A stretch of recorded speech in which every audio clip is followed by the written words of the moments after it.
Good morning, good afternoon, and good evening, ladies and gentlemen. Welcome to our fifth webinar series seminar, Plastic Waste Management, Future Opportunities and Good Practices in Cambodia. This event is co-hosted by the Economic Research Institute for ASEAN and East Asia, or ERIA, and the Ministry of Environment of Cambodia. I would like to also welcome excellencies, ladies and gentlemen, who are attending this event here with us in Phnom Penh.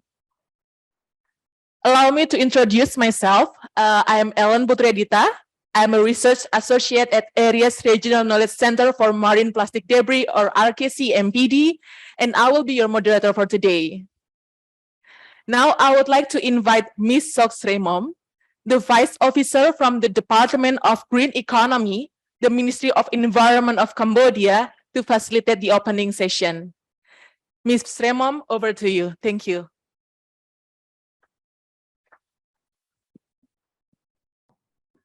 ចាជាថ្មីម្ដងទៀតនេះខ្ញុំសូមគោរពជម្រាបសួរអាដាមលោកជំទាវលោកស្រី Good morning, Excellency, distinguished guests, ladies and gentlemen. To start our event, may I invite Her Excellency Ngalina and Mexico to come to the platform to start our session. I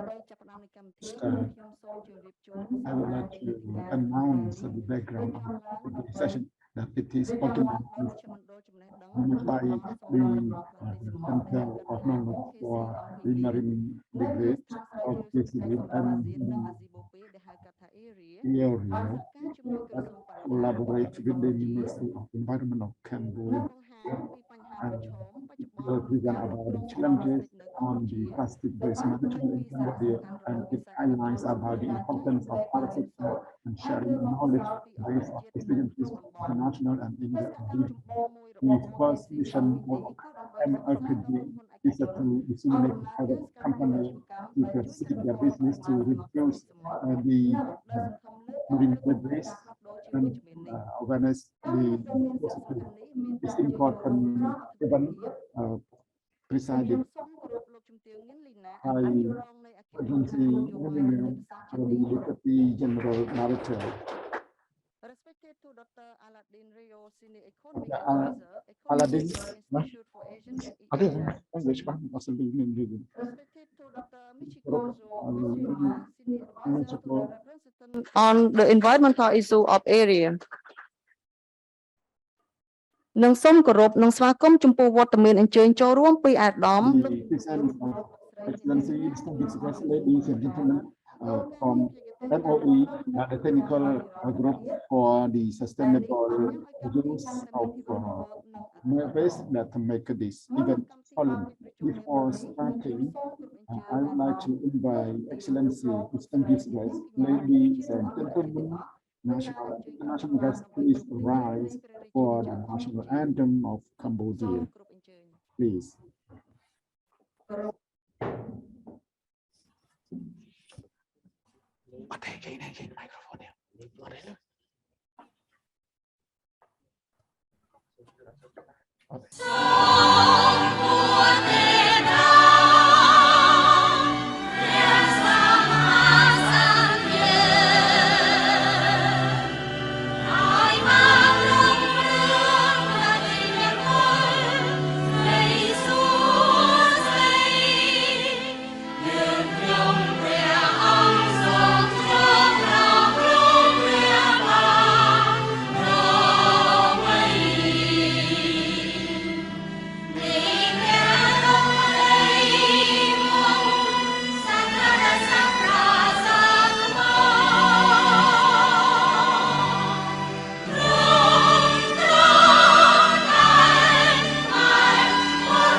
Be seated. Next, may I invite Dr. Michiko Osiyama, the Senior Advisor on Economics of ERIA, to deliver the speech.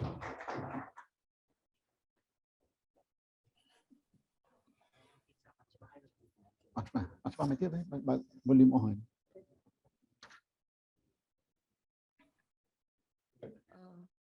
ខ្ញុំសូមអធិស្ឋានសម្រាប់បញ្ហា Sorry for the ជំនួស technical. នេះខ្ញុំសូមគោរព Once again, may I invite Dr. Aladang Rio, the Senior Advisor of ERIA, to deliver the speech. Okay, thank you so much and good morning. I hope you can hear me well. Dr. Ngin Lina, Deputy Director General of the Ministry of Environment of Cambodia, distinguished speakers and panelists, dear participants, ladies and gentlemen, good morning. It is indeed my pleasure to welcome all of you to our webinar today, entitled Private Sector Initiatives to Reduce Marine Plastics. As mentioned by our MC earlier, this is the 5th installment of a series of online events that are being organized by ERIA. And this time we are delighted and honored to partner with the Ministry of Environment of Cambodia. Let me also take this opportunity to welcome all the participants attending this webinar, including those who are joining us physically from Phnom Penh. I think no one can deny the importance of addressing marine plastic debris and pollution as a pressing global environmental challenge in the world today. In fact, the establishment of the Regional Knowledge Center for Marine Plastic Debris by ERIA in October 2019 is actually a direct response to this challenge, particularly in terms of eliminating or addressing issues related to marine plastic debris in ASEAN +3 region. As a regional knowledge center, our center aims to provide a more comprehensive view of understanding marine plastic debris in the region. We actually work with policymakers in the region, research institutes, and other international development organizations through knowledge management and dissemination. Our goal is to change the linear way by which we are managing plastic across the different life cycle, and to make sure that we're able to move towards a sustainable or circular consumption and production. We also recognize that given the multi-sectoral nature of plastics in our lives, developing solutions to the marine plastic debris problems is not only a responsibility by governments in the region. Instead, we recognize that it is also a responsibility by all stakeholders in every country. One of the most important stakeholders in terms of managing plastic waste problem in the region is the private sector. In our view, the private sector has the economic as well as the innovative power, as well as the capacity to induce behavioral change of consumers when it comes to the reduction of plastic waste. We also think that the private sector, for example, has the capacity to introduce innovations toward plastic waste management, as well as sustainable consumption and production. The private sector also has the ability to provide solutions, technologies to be able to deal with plastic waste. And most importantly, the private sector has the ability to provide funding for green investment and green jobs. In fact, since last year, our center has been giving special attention to the private sector and its contribution to marine plastic debris prevention and reduction. Last year, for example, we were able to launch the online digital platform to be able to collect and disseminate business practices that are conducive to marine plastic reduction in the region, including the aim of preventing those plastics from entering or leaking into our oceans as a result. By collecting all these best practices or information in one integrated platform, our goal is not only to highlight the positive actions by the private sector, but as well as to be able to highlight the importance of information exchange in the region and how we can induce business opportunities and those environmentally friendly initiatives. For example, to date, there are around almost 66 private companies in 6 countries across ASEAN+3 region that have been able to share their products, services, as well as technologies through this online platform. That is why we're hoping that our event today, through this webinar that we're holding today, we will be able to get the private sector participants in Cambodia to be able to also join this platform. At the same time, we're hoping that this webinar will be able to identify best practices that would help private companies in Cambodia on how to address waste management in their country, as what our previous events in Myanmar or in Malaysia, Vietnam and Thailand have been able to achieve. So in closing, as our region continues to grapple with the marine debris problem, I think there is a need for a more comprehensive approach toward waste management problem in the region. And as we work towards a more sustainable management of plastic waste in ASEAN+3 region. Unfortunately, when you look at our regions today, particularly the East and Southeast Asian regions, these regions are still the biggest contributors of marine plastic pollution. And I think this is understandable given the fact that our regions are still expanding as well as our populations. That's why moving forward, and again, given the transboundary nature of marine plastics pollution and related problems, in my view, addressing the problem of marine debris and plastic waste is not only a responsibility by one specific country. Instead, we need a multi-country response to this problem. We need a comprehensive approach, partnership, including all stakeholders like the private sector, to be able to promote the blue economy, as well as to be able to invest in our collective future. In this regard, ERIA would like to reiterate our support to both national and regional efforts in ASEAN member states in addressing the problem of plastic waste management in our region, including, for example, the regional action plan for combating the marine debris in ASEAN member states. We're also delighted that this year, under the chairmanship of Cambodia, Cambodia is able to address sustainability in the region across different dimensions, not only in the area of addressing issues related to marine debris, but as well as initiatives on other economic and social issues affecting the sustainability of ASEAN.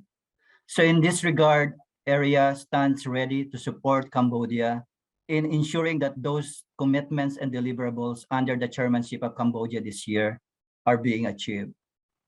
So with these words, again, let me just thank you again for attending our webinar today, particularly to our co-host, the Ministry of Environment of Cambodia, for joining us in this particular event.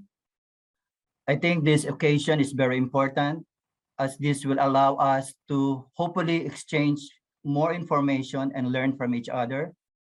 And hopefully this webinar will also help us pave the way toward a more sustainable production and consumption in ASEAN+3 region. Again, welcome to this webinar, and I wish you all a very productive discussion ahead. Thank you so much.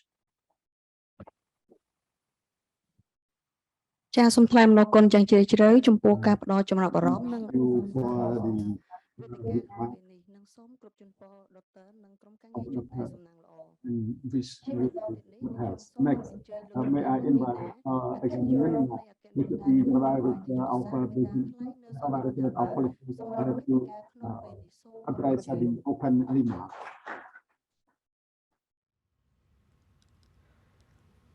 Her Excellency Ms. Ngin Lina, Deputy Director General of General Directorate of Policy and Strategy at the Ministry of Environment of Cambodia, raised that the ministry has launched the Circular Economy Strategy and Action Plan in 2021, while the Sustainable Consumption and Production Roadmap is being finalizing, of which emphasis the policies, mechanism, and strategies to achieve a prosperous economy, a thriving and inclusive society, and a healthy environment.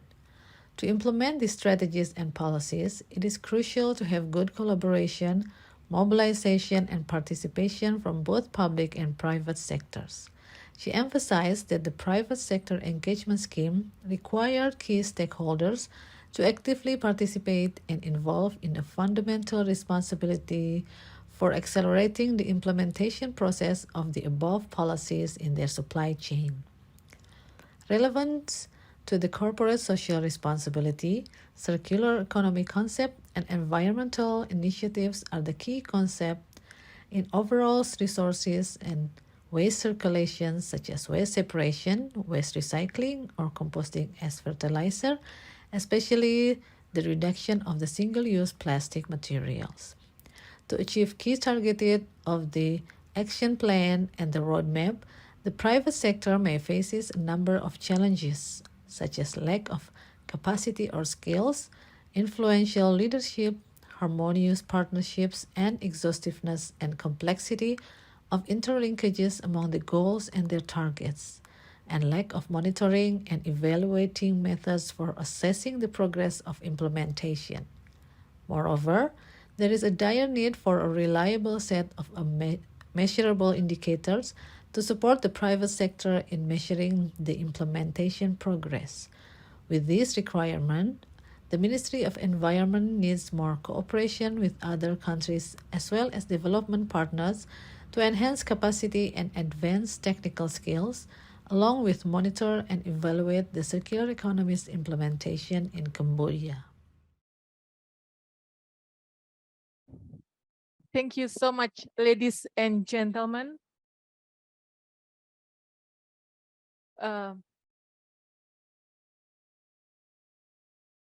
Thank you so much, ladies and gentlemen, who are staying with us. And now let's move on to our first session. We have the session in the public sector intervention, and it will be led by the representative from the Ministry of Environment, Mr. Thang Meng Eng. So Mr. Thang Meng Eng began his career in the Ministry of Environment of Cambodia since 2015. Currently, he is responsible for coordinating the line ministry in the field of sustainable cities, consumption, production, and energy. Prior to that, Mr. Eng was in charge of human resource development and environmental protection. He also contributed to the formulation of natural resources and environmental codes. Mr. Eng, over to you. បាទជាបឋមខ្ញុំបាទសូមគ្រប់ជំរាបសួរគណៈអធិបតីលោកជំទាវ មិនលីណាអគ្គនាយិការរងនៃអគ្គនាយកដ្ឋានគោលនយោបាយយុទ្ធសាស្ត្រក្រសួងបរិស្ថានក៏សូមគ្រប់ជំរាបសួរដែរទៅលោកបណ្ឌិតអាឡាឌីនរីឡូទីប្រឹក្សាសេដ្ឋកិច្ចរបស់ ERIA ហើយលោកមីឈីកាស៊ូកូជីម៉ាហើយក៏សូមគ្រប់ជំរាបសួរដែរចំពោះអាយដាមលោកជំទាវក៏ដូចជាលោកស្រីទាំងអស់ដែលមានវត្តមាននៅក្នុងអង្គសិក្ខាសាលាទាំងនៅទីតាំងផ្ទាល់ក៏ដូចជាតាមអនឡាញហើយខាងវិស័យឯកជនក៏ឃើញមានការចូលរួមច្រើនដែរអង្គការដៃគូពាក់ព័ន្ធហើយសារជាថ្មីខ្ញុំបាទសូមណែនាំខ្លួនខ្ញុំបាទឈ្មោះតាំងមេអៀងជាប្រធានយុទ្ធសាស្ត្រសេដ្ឋកិច្ចបៃតងនៃកិច្ចការគោលនយោបាយយុទ្ធសាស្ត្រក្រសួងបរិស្ថានដោយសារថ្ងៃនេះខ្ញុំមានពាក្យកម្មនៅក្រៅប្រទេសអញ្ចឹងបានចូលរួមតាមរយៈព័ន្ធ Zoom វិញម្ដងអាចចូលរួមផ្ទាល់ជាមួយលោកចូលលោកស្រីទាំងអស់សម្រាប់វគ្គទី1នេះតាមកម្មវិធីគឺយើងនឹងពិភាក្សាក៏ដូចជាស្ដាប់នៅបទបង្ហាញនានាដែលពាក់ព័ន្ធជាមួយនឹងការងារដែលរាជរដ្ឋាភិបាលកម្ពុជាជាពិសេសគឺក្រសួងបរិស្ថាននិងដៃគូពាក់ព័ន្ធដែលកំពុងតែធ្វើទាក់ទងជាមួយនឹងផ្នែកបទដ្ឋានគតិយុត្តមានថាជាគោលនយោបាយជាផែនការយុទ្ធសាស្ត្របាទហើយក្នុងវគ្គទី1នេះយើងមានវាគ្មិនចំនួន2រូបបាទ មួយរូបនោះពីសុំបឋានហើយមួយរូបទៀតពីខាងវិស័យសិក្សាវិការបញ្ហាប្រឈមរឿង plastic មិនថានៅកម្ពុជាទេពិភពលោកមែនតើនេះក៏ជួបប្រទះច្រើនដែរពាក់ព័ន្ធជាមួយនឹងបញ្ហាសំណល់ plastic នេះសម្រាប់កម្ពុជាយើងបានដឹងអស់គ្នាថាសេដ្ឋកិច្ចយើងមានការកើនឡើងមុន COVID ហ្នឹងគឺយើងគិតថាជាមធ្យមនោះ7%បាទក្នុងមួយឆ្នាំ GDP កំណើនហ្នឹងបាទហើយការកើនឡើងសេដ្ឋកិច្ចនេះគឺធ្វើឲ្យមានការប្រើប្រាស់plastic ក៏ដូចជាបរិក្ខារផ្សេងៗនេះងាយស្រួលបាទអញ្ចឹងវាបង្កើតជាសំណល់ហើយក្នុងមួយថ្ងៃហ្នឹងគិតថានៅតែរាជធានីភ្នំពេញទេគឺប្រហែលជាខ្ទង់10លានថង់អានឹងតាមការសិក្សាកន្លងមកគិតថា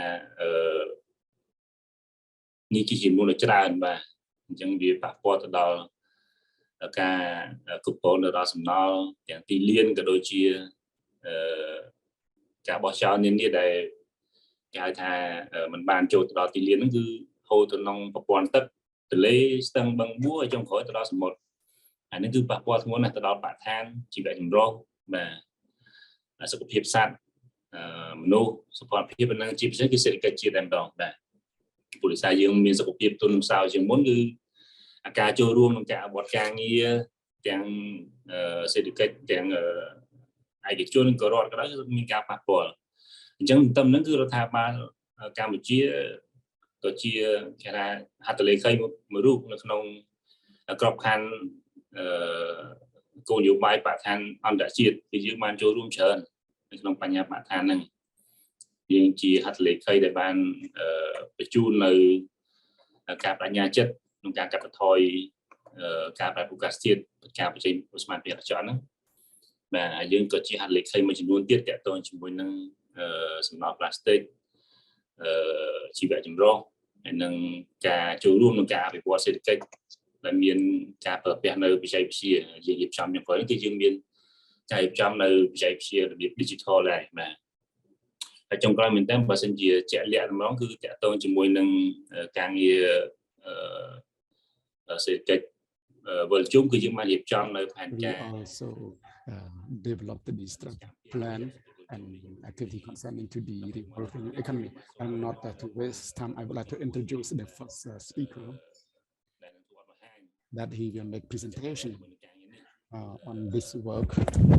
I invite Dr. Kevin Thuan, Deputy Director of the Green Economy Department. He works a lot in terms of the sustainable consumption and production. And he also joined a lot of work in terms of coordination and development of a strategic plan of the revolving economy, the development of a roadmap, and the work that we are working with the partners, as Her Excellency mentioned just now, and other works, including the level we also working. So may I invite the first speaker, Dr. Kevin Thuan, to make presentation to the floor, please. The floor is yours.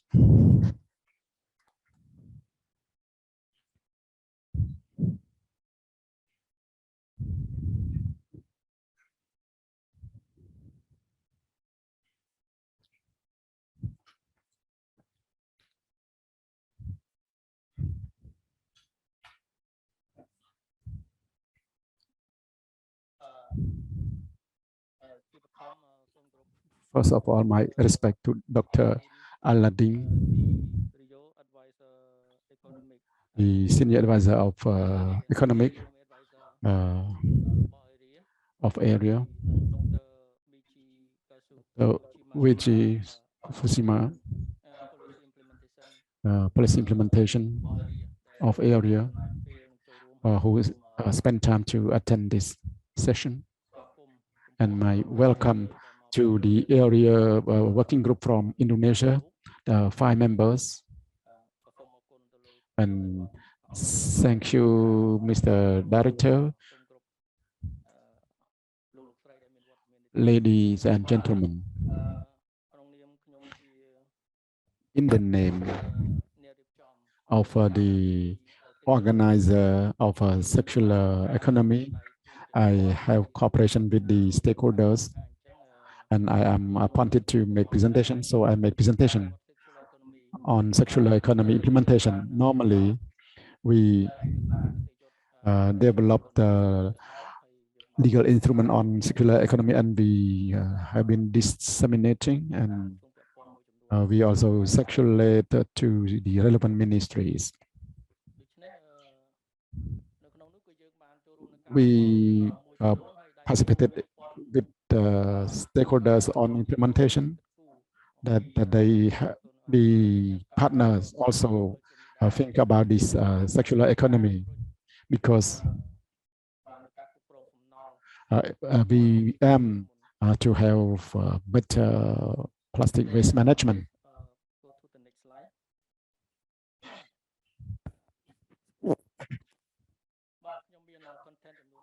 I have 4 bullet points in my contents. The first one is on the transition to circular economy, and second, strategy and action plan. Third, participation and intervention for implementation. Challenge and further activity. As we know, the quantity of waste has been increased yearly, because the waste increased, and they were dumped in the sewage system, drainage system. So that's why the waste is increased. And in Nangkao, the waste dump site, according to the Department of Solid Waste Management, that we will have the new dump site soon to dump the waste there. So to reduce the on-site waste, we must implement the circular economy as well. That to recycle it to be the other material item, and we process it, or proceed it to be the raw materials.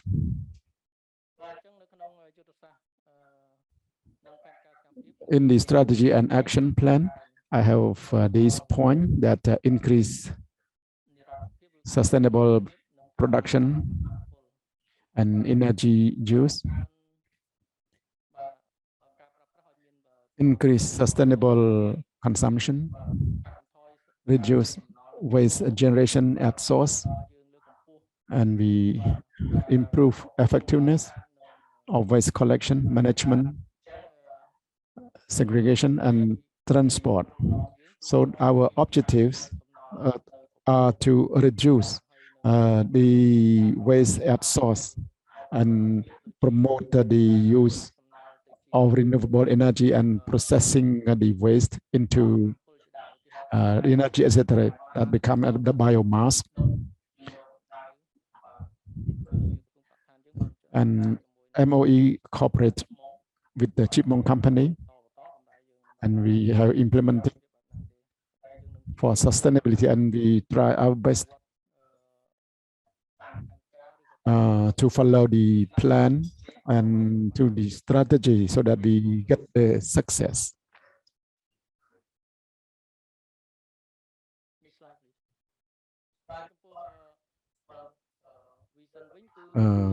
In terms of vision, Cambodia develops towards a circular economy, which strives to achieve a prosperous economy,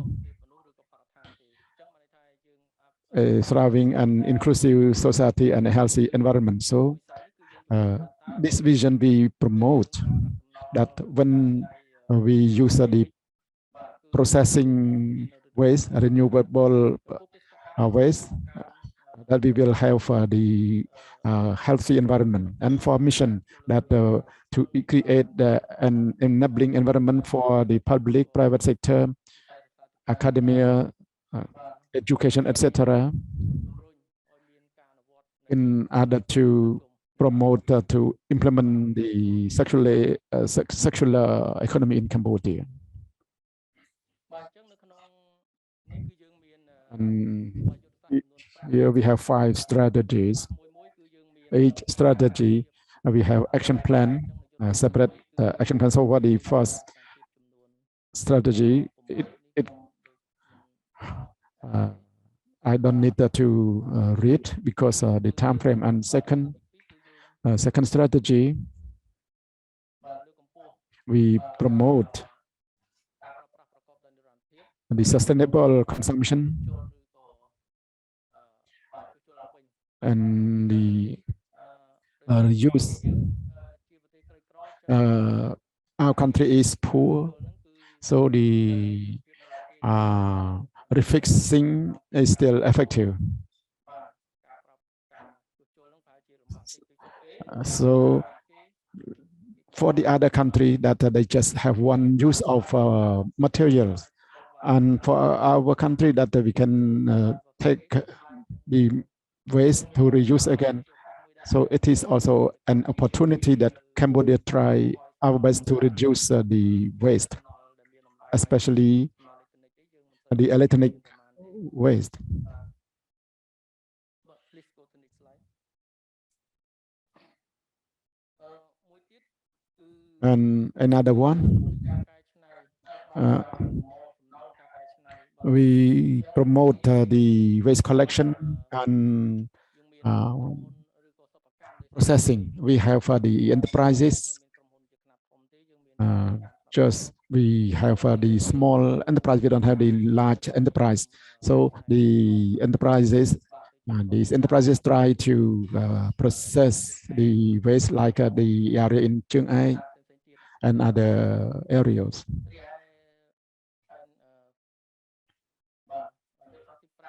The 5th strategy, we provide effective management that we prevent the waste increase. And for this strategy, we enhance and improve the cooperation on source. And we screen which waste that can be processed for reduce, and the waste that dump at the dump site, we just focus on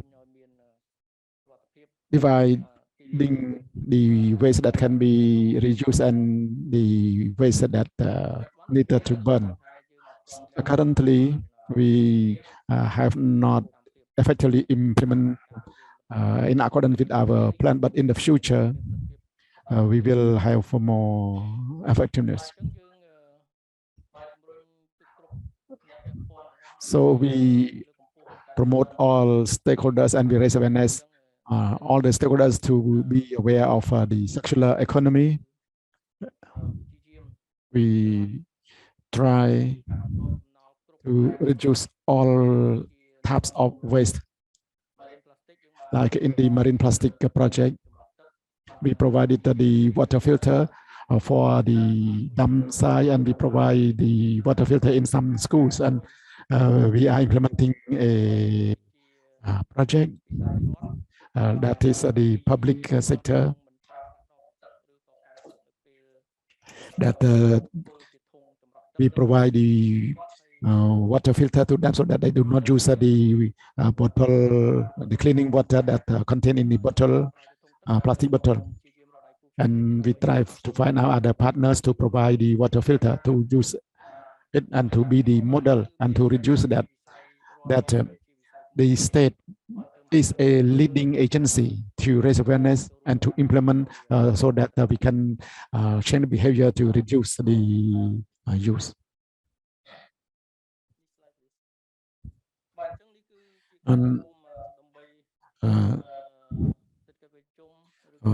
these are towards the circular economy. They are training, reduce the waste at schools. That in the plastic project, as Her Excellency Nguyen Linh already mentioned, that we have some targets, we have some goals, and we have the provinces, the target provinces, and we provide the budget to the provincial department of environment in the province to provide training, etc. And we also communicate with some other departments, and we provide the water filter, and we discuss to develop the legal instrument to reduce the plastic waste, or to reduce the use of plastic waste. And in the future, some plastic waste will be free, that we will not have the plastic material, but step by step. We raise awareness on the impact of plastic waste to the state budget. We already made a draft, but not yet approved by the interministries. And in the future, we will have the approval.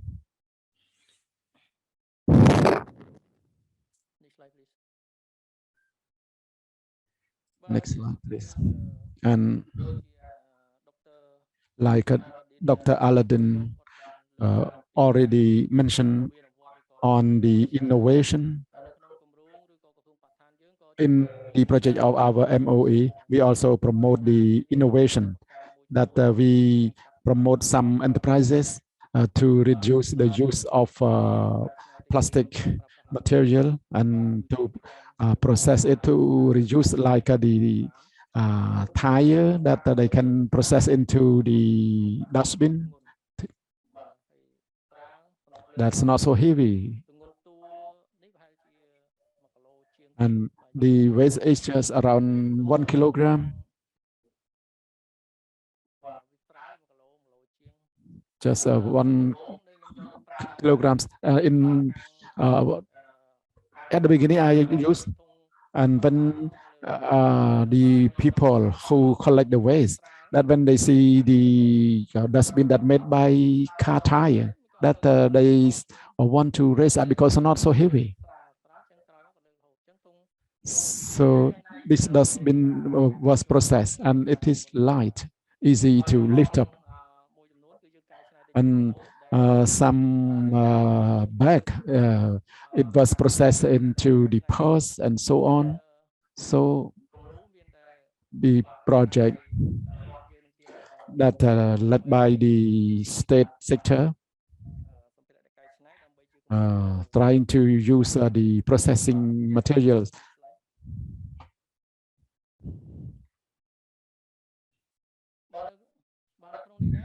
And here, yesterday we also mentioned about the straw. So to reduce the straw, there are many types of straws. That beside the plastic straw, we have the herb or the bamboo straw. But for these enterprises, we select the model factory,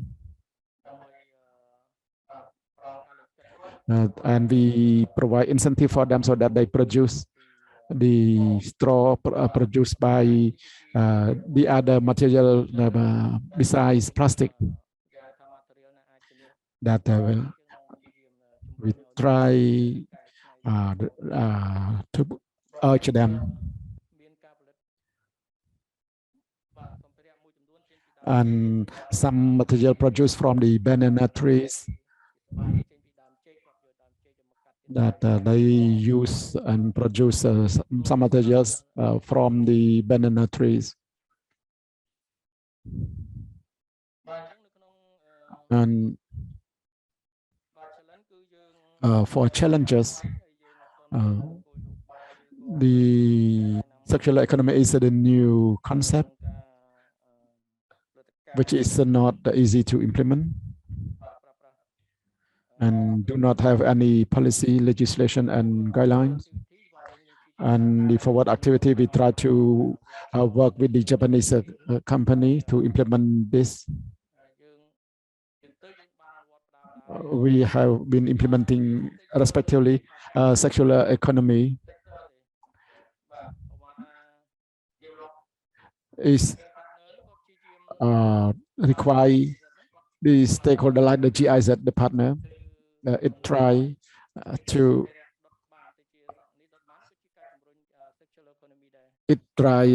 do anything that promote the circular economy, that it process the waste, also the part of circular economy. So we urge and promote private sector and other partners to involve in the circular economy implementation. I conclude my presentation. Thank you.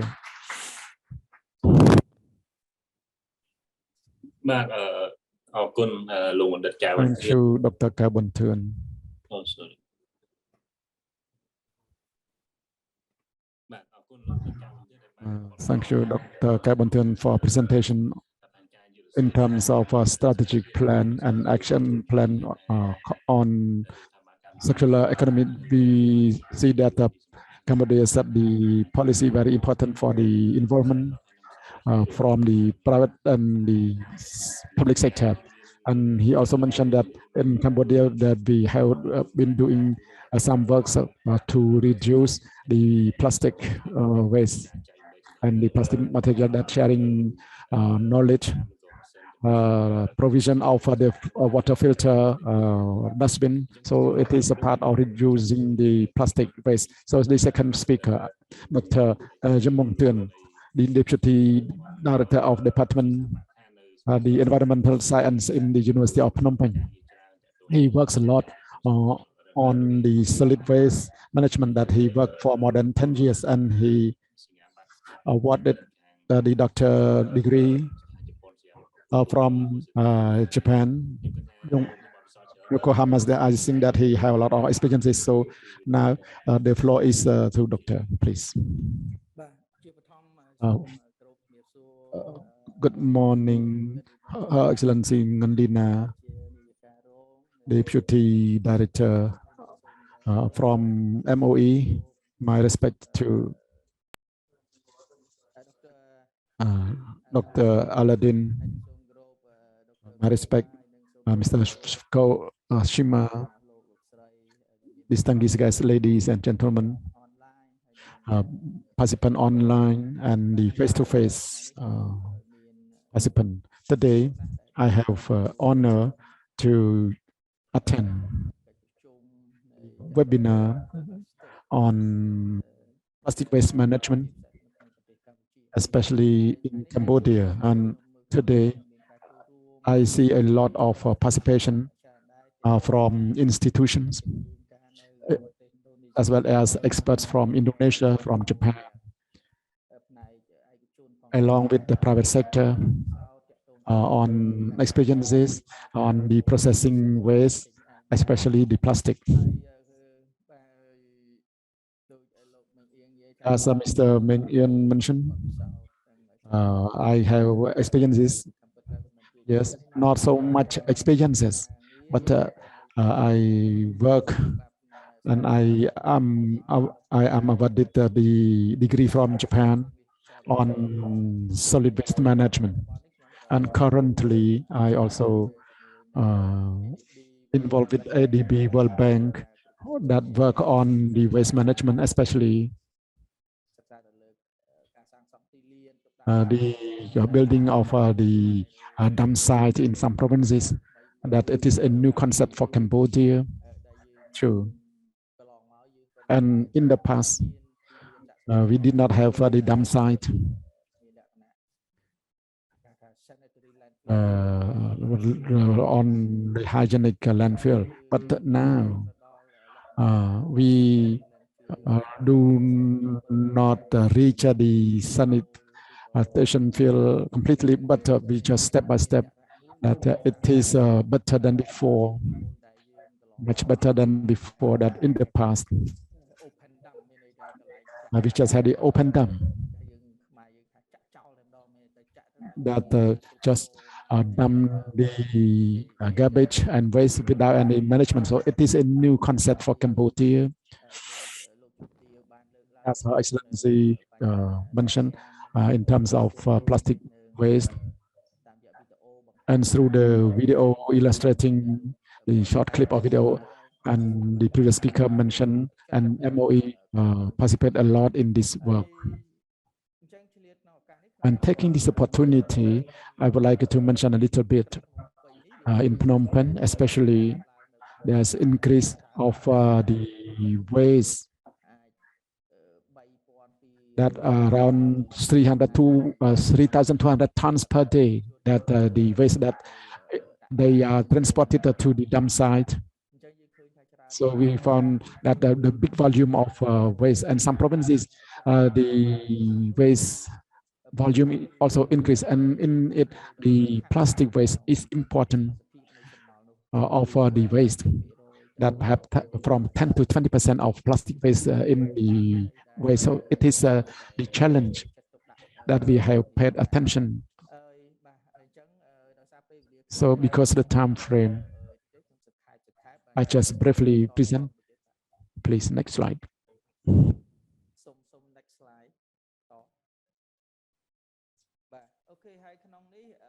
And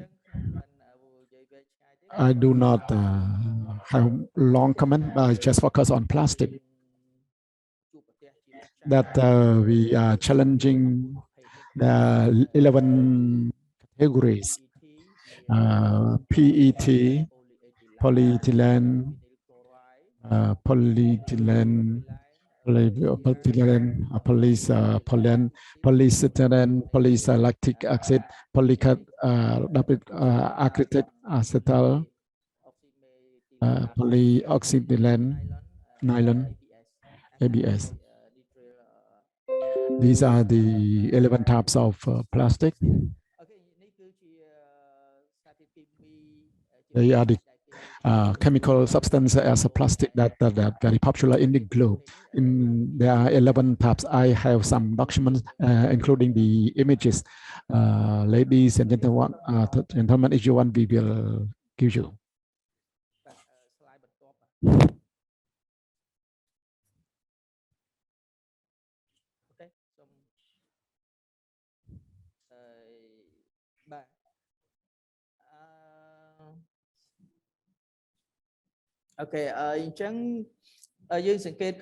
We found that plastic,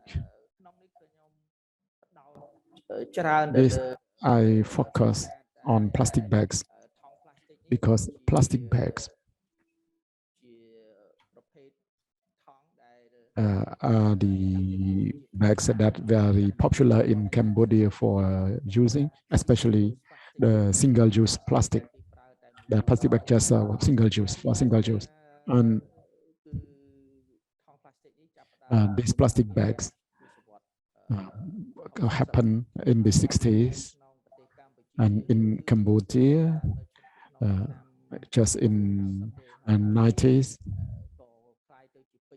And they have been very popular dramatically. Even we just buy a little item, just 500 reals, that it is packaged in the plastic bag, even little thing.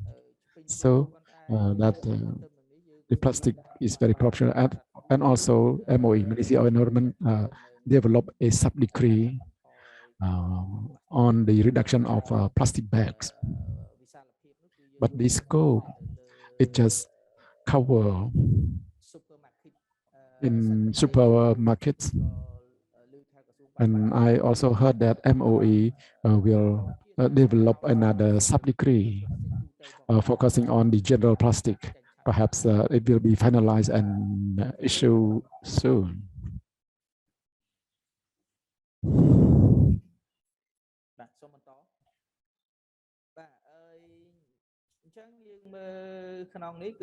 So the plastic bag, that's very much popular, and its nature that it produced by the oil, the raw oil, the crude oil, and so the plastic bag is popular. And for the plastic bag, there are two types: HDPE, that can be the polyethylene, that it's available in the groceries. And the low density of polyethylene. So we see these two types of the plastic bag that are very popular. And normally, it is a plastic type that it is insoluble and waterproof and very cheap. That's why it enables the people to prefer to use, and it is resilient in the environment. Can be from 100 to 1,000 years.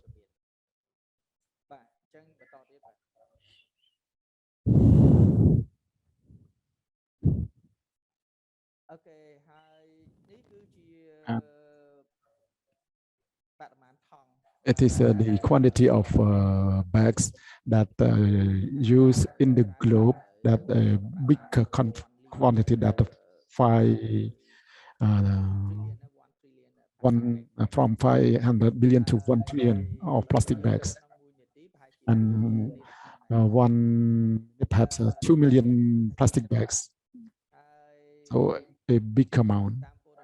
And according to the information, that 64% of the world's annual leakage of plastic waste into the ocean. So 64% of 1 trillion plastic bags. So for Cambodia, that according to the study of ATRA, that studied in 2015 or 2016 or 2017, as I remember, that it found that in Phnom Penh alone, from 10 to 15 million plastic bags are used every day. And in 1%, that in the urban area, an average use is around 2,000 bags. And sorry, the perhaps the technical problem. Some countries on the plastic bag use.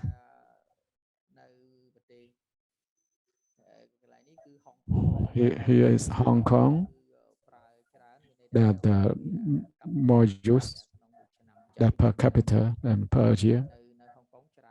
Hong Kong, they use most, and the highlight something that so that the 1,370 bags, and for Cambodia, not included in this list.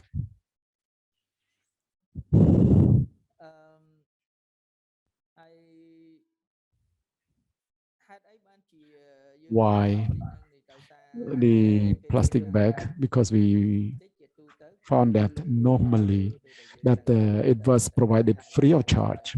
As we went to the market, that the bag is given free of charge. So the people who go to the market, they do not carry along with them with the bag, because they think that the bag is given free of charge. So it is a mistake.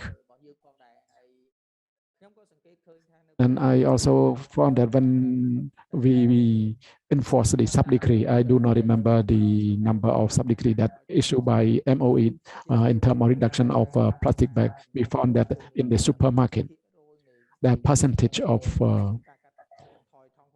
the plastic bags used, that 80%, around 80%, according to the MOE's data.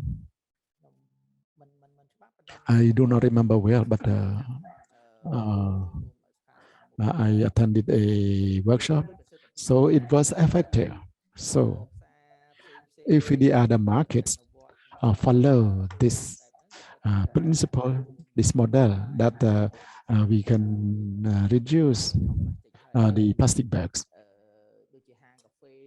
like cafe, that the plastic glass, that if we have the refill bottle, it is also a framework or a principle to reduce. And we also found that the impacts, according to Mr. Aladdin, and through the video clip, we see the severe impact by the plastic bag. We have a lot of types of plastic bags.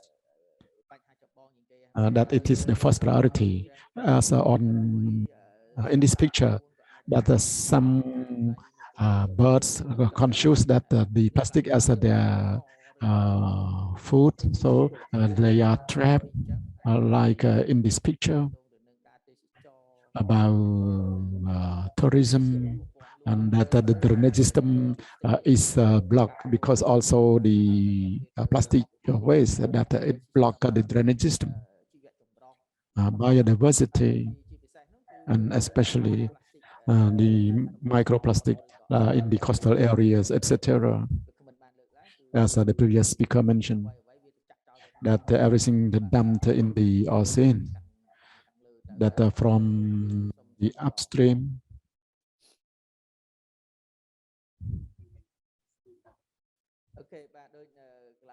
and like this picture,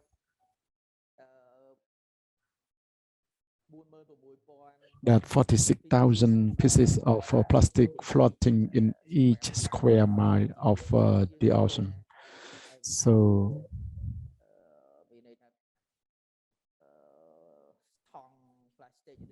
the plastic bags, that plenty of plastic bag in the ocean, like in the picture there's a turtle and other animals are affected. And in in Cambodia, in Coast Island, there I met the foreigner who work on diving in the sea, and some foreign tourists that they dive there and they see our seabed, they see the good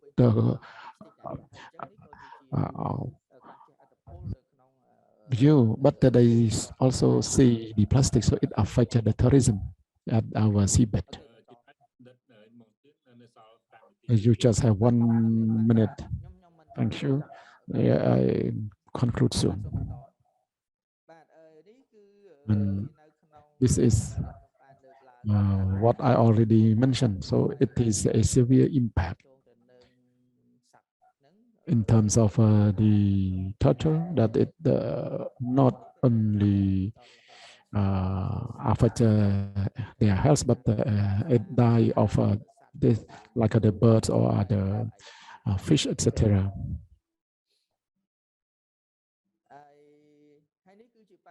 And it is also a challenge that we see that normally in the globe, that less than 1% of plastic bag are recycled. Why? There are many factors, because first, the plastic bags are not so clean, especially in Cambodia. The plastic bags are not so clean. They need to clean it up, so they spend more money. And the plastic bags that recycle from the plastic, very difficult to produce a good and clean plastic bag. It means that the plastic bag just contain or package the waste or the other. But this is according to the plastic company who recycle the plastic in Battambang province, that it told us. And another difficulty is that because they pay high electricity bill or water supply bill that compared to the neighboring countries, that our electricity as well as water supply bill is higher, so that it hinder the private sector. So they buy the plastic bowl imported that cheaper, so it is also a challenge. And the challenges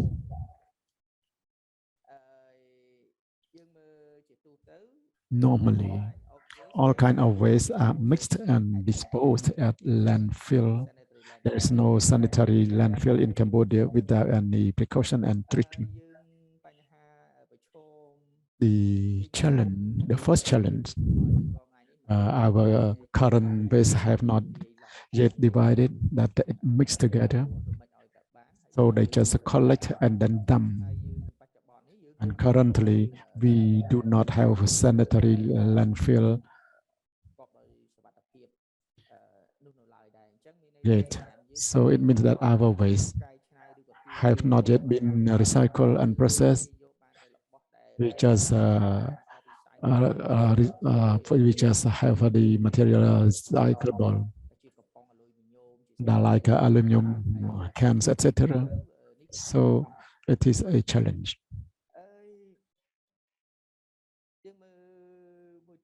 And another challenge, recycling and reuse of plastic bags is gaining importance as a sustainable method for plastic waste disposal. We see the recycling and the use very important in terms of storage. But the challenge is that the plastic bag is very difficult to recycle, like can or aluminum and paper. So these are the causes that recycle and reuse are good.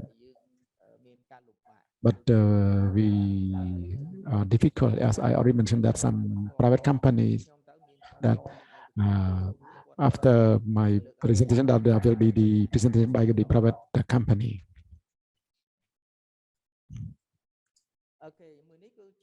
And this also the challenge.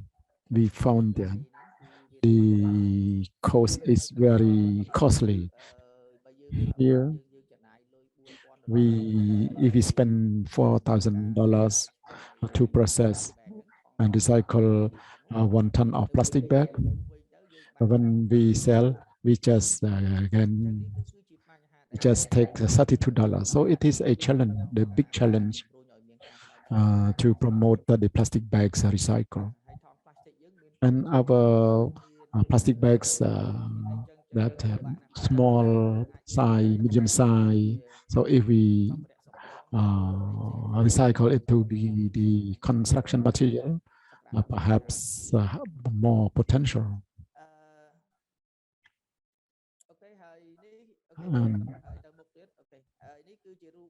This is a picture that we see the plastic bags that we are difficult to manage because it's so light, it can fly, so require the better management, especially at the dump site.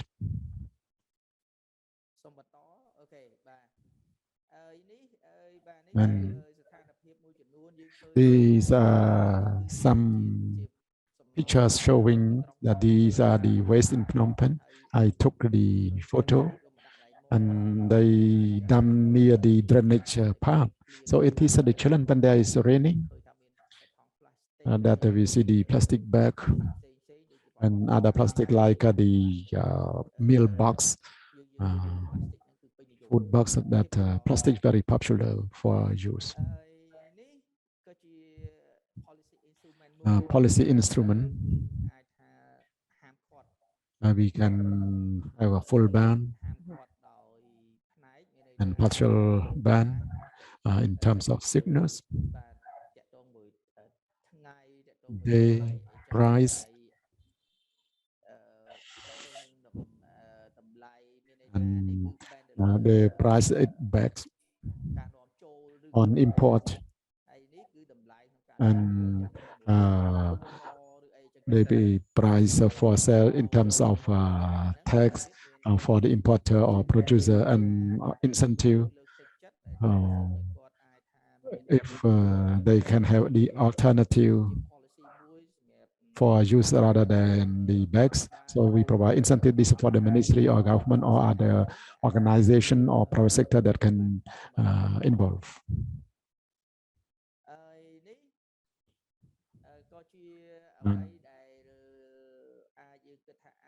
That this data for our consideration for the participation, as I already mentioned. So plastic bag we can ban, and others in terms of price, that there is no alternative. And we also focus on some markets, the local markets, not only the supermarket, that the important markets to involve in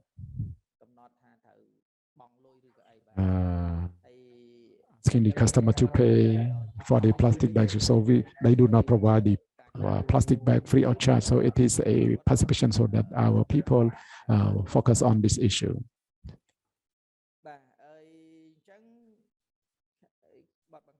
So I conclude my presentation, and I hope that the next presentation concerning to the private companies, perhaps that they have experiences or any practice that they can clarify all of these points. Thank you.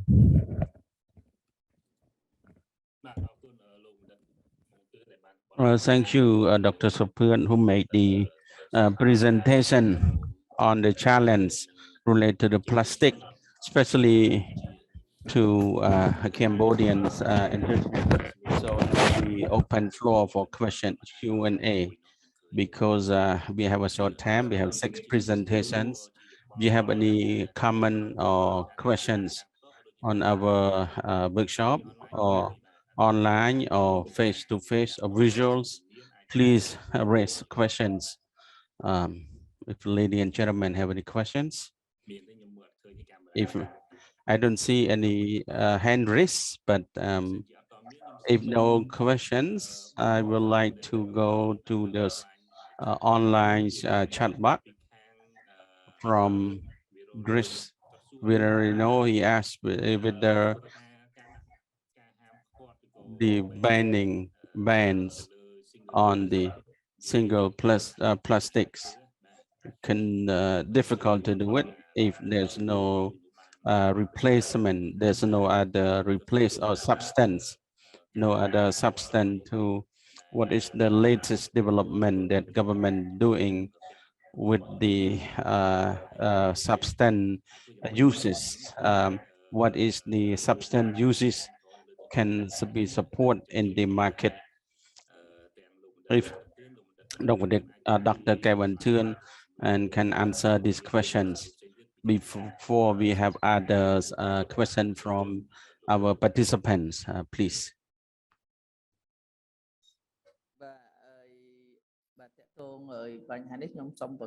For these issues, I will refer to ministry first with the policy or the progress to create on coordinative on plastic bag. Later, I will add more because I am not the policy maker on these issues. Ministry, they play important role. Dr. Van Thuan, thank you. So Dr. Van Thuan, if you have any questions. Thank you for the questions. For the plastics, we have been discussed with our technical team to identify as the sub-degree, but we take times. I'm considering on the impacts of the challenges of using this plastic, how to reduce the impacts. If we not use plastic anymore, what is the next product to be used, and what is the impact on this not using on using plastic? Actually, we follow to the sub-degree on 100 numbers, but we are trying to promote on the whole entire in the whole country to could be charged 400 real per plastic bags. And also we are trying to reduce at least some part of reducing use plastic bag. But in the future, we'll have another sub-degree, we make on the amendment on the sub-degree. So actually one time use a plastic bag and then they throw away. So the waste are still were all over the place, or we can say devastated around. And how we can implement it. But this is the measurements, or this is the measure. We have the law, but we have to think about the challenge in the whole society, environment and society. We have got environment, but the impact on society as well. We have to think about this. We have to think with a different on all corners before we can go to a real practices. Thank you. This is all I have for my comment. Now I'd like to share with you. Actually, this is a good point. What we can have the substance usage. We have many for friendly bag and others, but actually it's still the challenge. A single plastic bag, it is we are concerned because we use one time and we throw away plastic bags. What I have been observations, and also as the concept at present, it probably difficult to do it more effective because our people are having a medium income and high incomes or low incomes.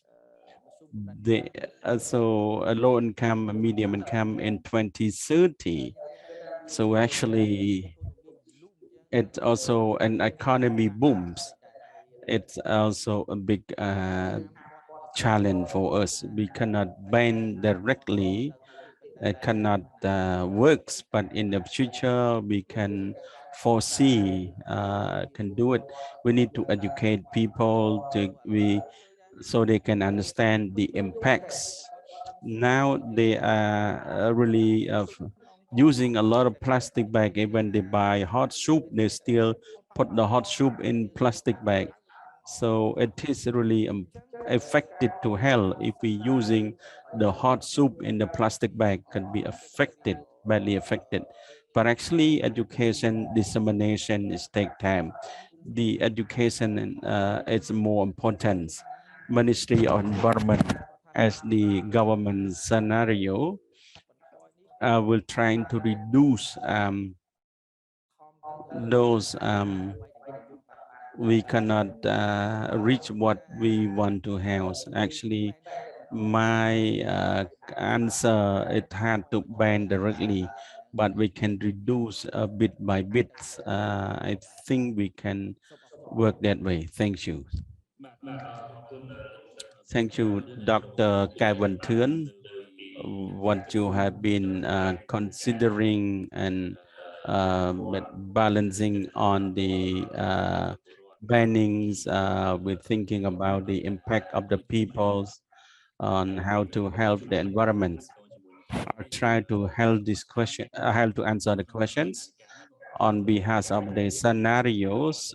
We are the secretariats. We are working with the relevant stakeholder institutes. We have to identify how to ban what we can take this location or business to ban use of plastic, that we can be success. But actually we can talk about manage on plastic bags, and the usage of plastic bag can reduce. We are focused on the commercial, on the high ideas, hotel and idea.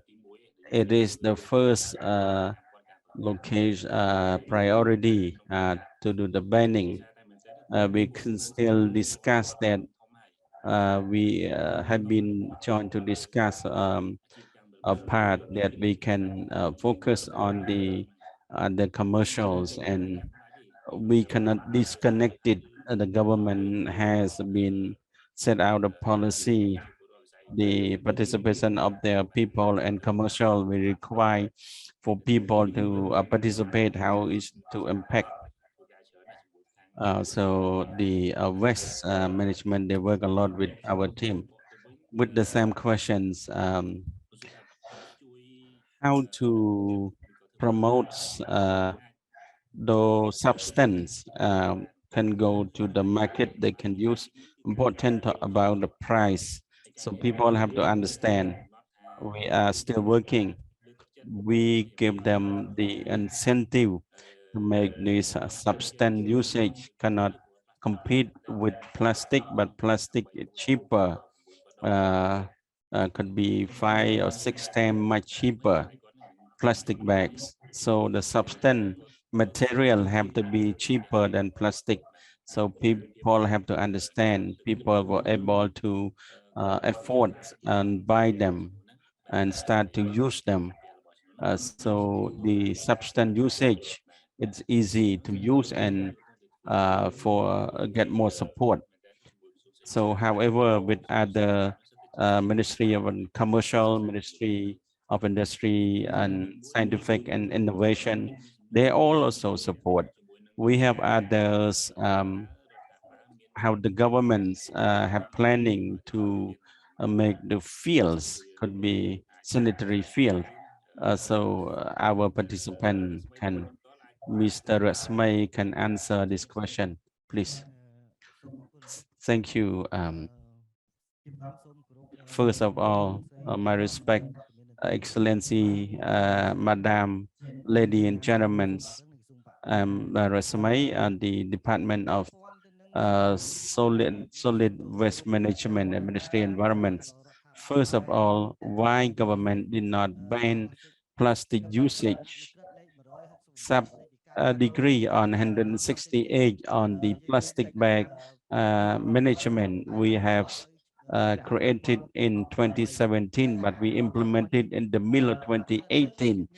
Our sub-degree, we have a low scope, but we want to triggering the people ideas how to reduce plastic bag, and also second, people need to understand about environments and also plastic bag, how they impact on using plastic bag, the selling plastic bag. It also this sub-degree, when we have the first sub-degree issues, there are reaction from people. So people, they complain about why they cannot using plastic bag for free.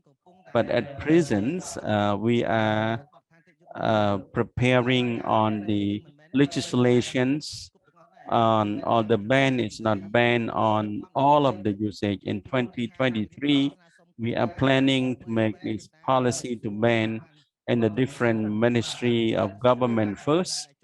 Any ministry who join to ban, how to ban to reduce. We not only focus on plastic itself, we can talk about plastic bottle, also ban.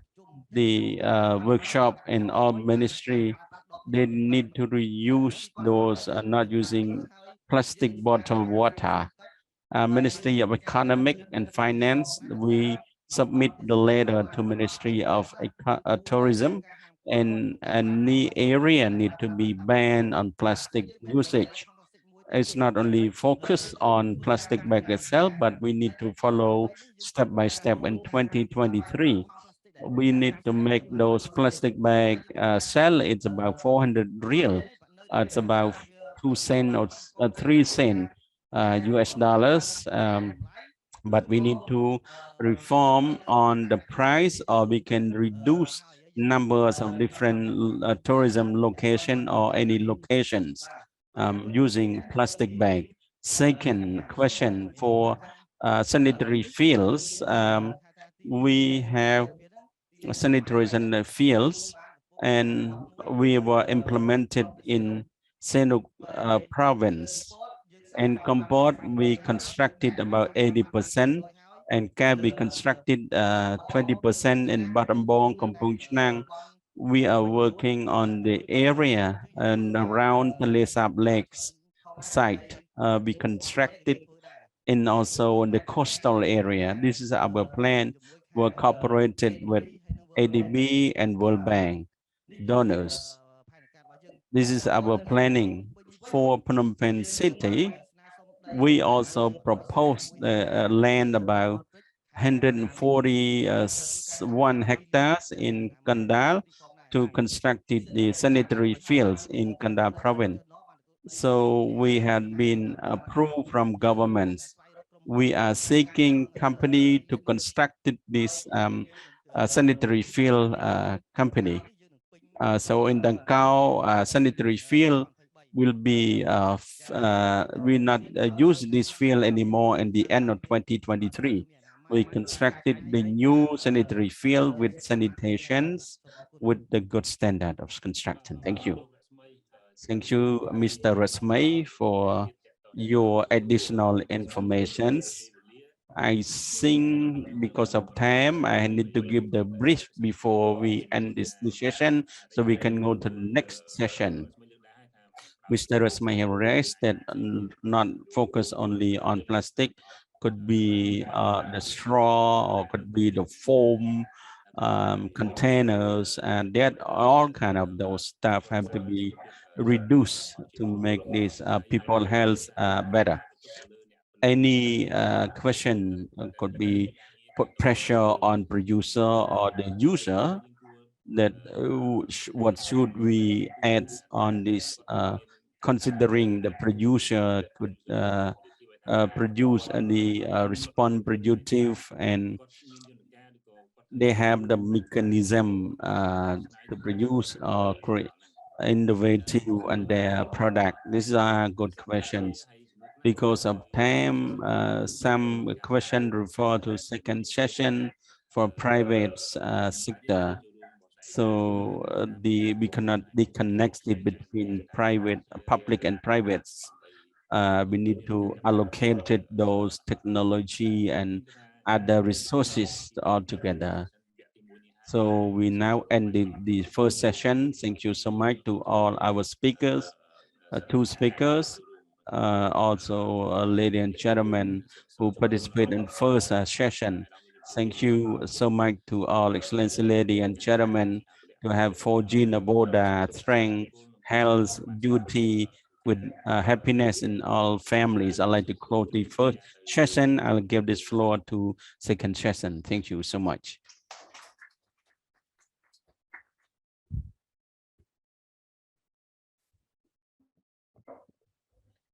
Thank you so much, Mr. សូមអរគុណច្រើនលោកអានសម្រាប់ការបញ្ចប់នៅវគ្គទី1 យើងសង្ឃឹមថាមានកិច្ចពិភាក្សាប្រកបដោយផ្លែផ្កាបន្តទៀតនិយាយអំពីការគ្រប់គ្រងផ្លាស្ទិកនៅក្នុងប្រទេសកម្ពុជាក្រៅពីកិច្ចពិភាក្សាយើង many efforts to implement a circular economy, but at the same time, since it is the new concept in this country, it is very difficult to be implemented.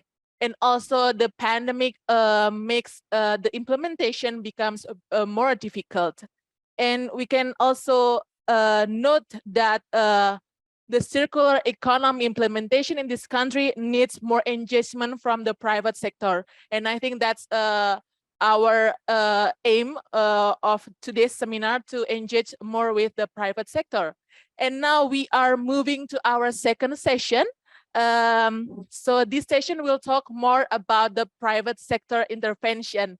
And today, first lining up. And for the first presentation, it will be delivered by Ms. Hak Chansi, the Administration and Education General Manager of ION Cambodia. Ms. Chansi graduated from the Royal University of Phnom Penh with a major in biology, and she began her career as an Information Resource Center supervisor at Cambodia Japan Cooperation Center. And in 2005, she left her old office and moved to ION Cambodia, and now she became the manager of administration and education. Ms. Chatsi, the floor is yours. ចាជាបឋមសូមគោរពជំរាបសួរពីចម្ងាយ I would like to say hello from distance to Excellency, lady and gentlemen who participating in this workshop today. I'm Hak Chan Si. I'm my position on the administration and education on the EON Cambodia. Administration education managers. I have the honors to participate in this forum related on the plastic bag management. Especially, thank you so much to ERIA who give me the opportunity, who invite me to talk about reduce on plastic bag in this workshop today. I've been listens from all the ministry environments directors. I actually thank you so much to ministry environments who share information today. I think on behalf of the EON Cambodia, I like to raise on this EON Mall. We are two big company, EON Mall Cambodia. They have roles to constructed the malls. Also will rent those locations to all clients for Cambodian. So a company who working doing business together at this EON. Ladies and gentlemen, probably have questions. EON Mall Cambodia and EON Cambodia. EON Cambodia is a company who do the same business inside EON malls. I have 4 contents.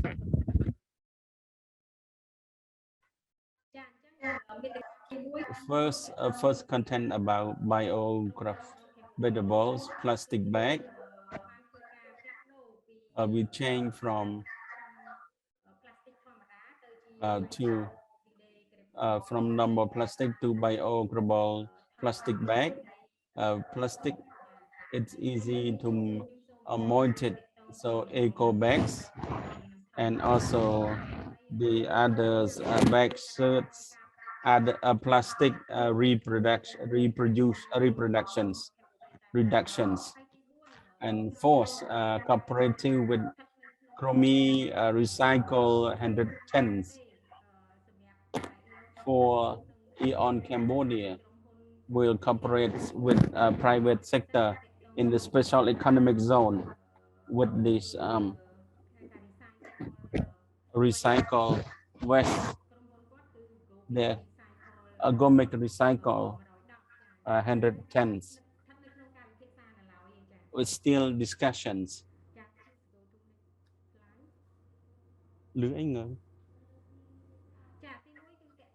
First, biodegradable plastic bags. It's bag. It's easy to melt it and deteriorate it. So it's before we use normal plastic bags to service for the clients. So that bag, we don't know how many more years they can melt it in the grounds.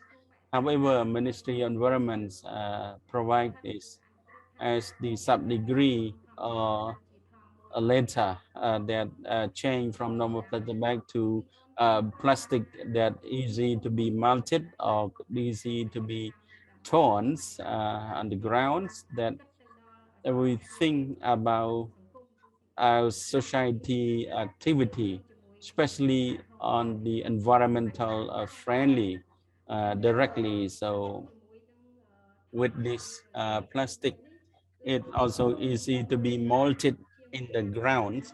EON have been implemented about 1 year, and also from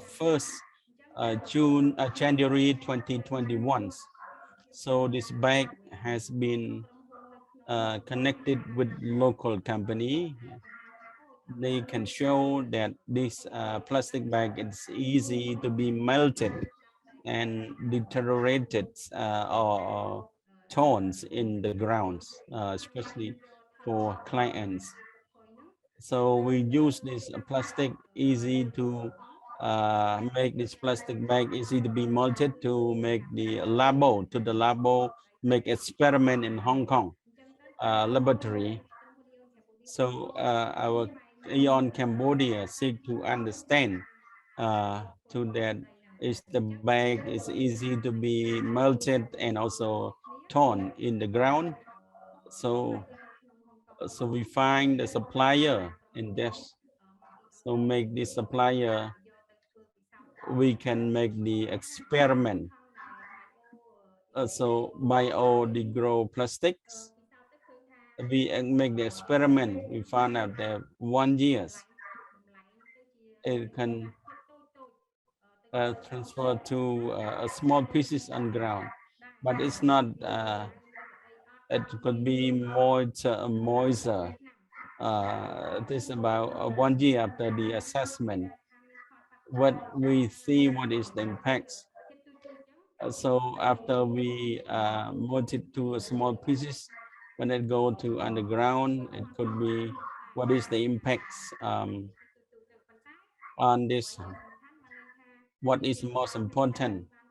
Easy to be reduced from using the bag that's not be molded or not be torn in the ground for numbers of 10 to 20 years or 100 years. This is EON chain to the plastic bag, easy to be molded, melted, and also with one plastic bag, 400 real, about 2 cents per bag.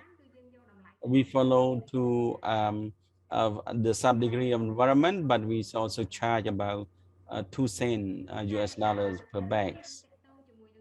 Second, eco bag is about EON directly. We have a different information about the plastic bag. So hope that to explain to the people, to the client, to a different media. Eco bag is really important, so we can use it. They can bring along with them, so they cannot spend too much on the budgets or money. So we have a different bag on a different assessment. See the pictures on top, that could be about 0.5 cents. So and the needs about $1.9 piece. Design its eco to attract clients. The clients see this beauty, they can buy it, they can use for a long time. And they go to mall, they can use this bag. It's not too much. This is EON trying to find what is new for clients, especially with the environment on the plastic bag. These are the eco bags which we can use for many times. So with the logo, EON logos, this price is 0.2 cent per piece. Bioplastic 0.1. So bios, we have a different price, so 0.2. So client can choose, follow to their wishes. We have different kind of plastic bag they can choose. Third,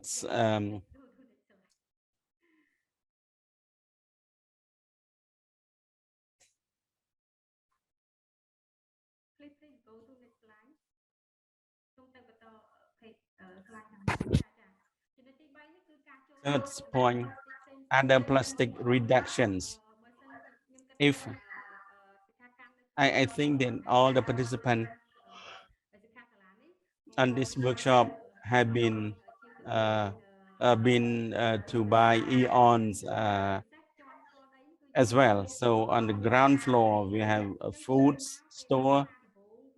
From beginning when we opened the markets in Eon, we did not, since we have Eon 2, we've started to think about environments. So the straw before it's a plastic straw, and also the plastic dishes, and think about environment. We change from a straw to the paper straw. We use paper to make a straw. Client, if they want to buy cold drink, want to buy a drink, we don't use a plastic straw anymore. If the clients want to have a straw, they need to spend one piece of straw about 0.5, 0.2. Before they're not happy to buy, but later the cap they can drink it, no need to use straw. Whether they want to use the straw or not, the cap, they can drink straight from caps, not use the straw. Next, that we're trying to reductions on plastic, we had salads. Salad before we use the plastic, or plastic box for them. At present, we're not using a plastic box. Now we use a plastic from plastic to paper box. So we spend more than before, even though the expense is more than before, but Eon think about environment more. So we change from plastic box to a paper box first. Second, in the food courts, we use the foam dish plates. A lot of clients, they use a foam plate to put the soup really hot. That's a chemical, and could be effect to the dish, to the health after they eat it. But actually we can change from plastic or foam to a normal plates. Right now we did not eliminate the foam 100%, but we try to reduce at least 100% to use this foam to not affect it to the health anymore. The packaged foods, we have the packaging foods.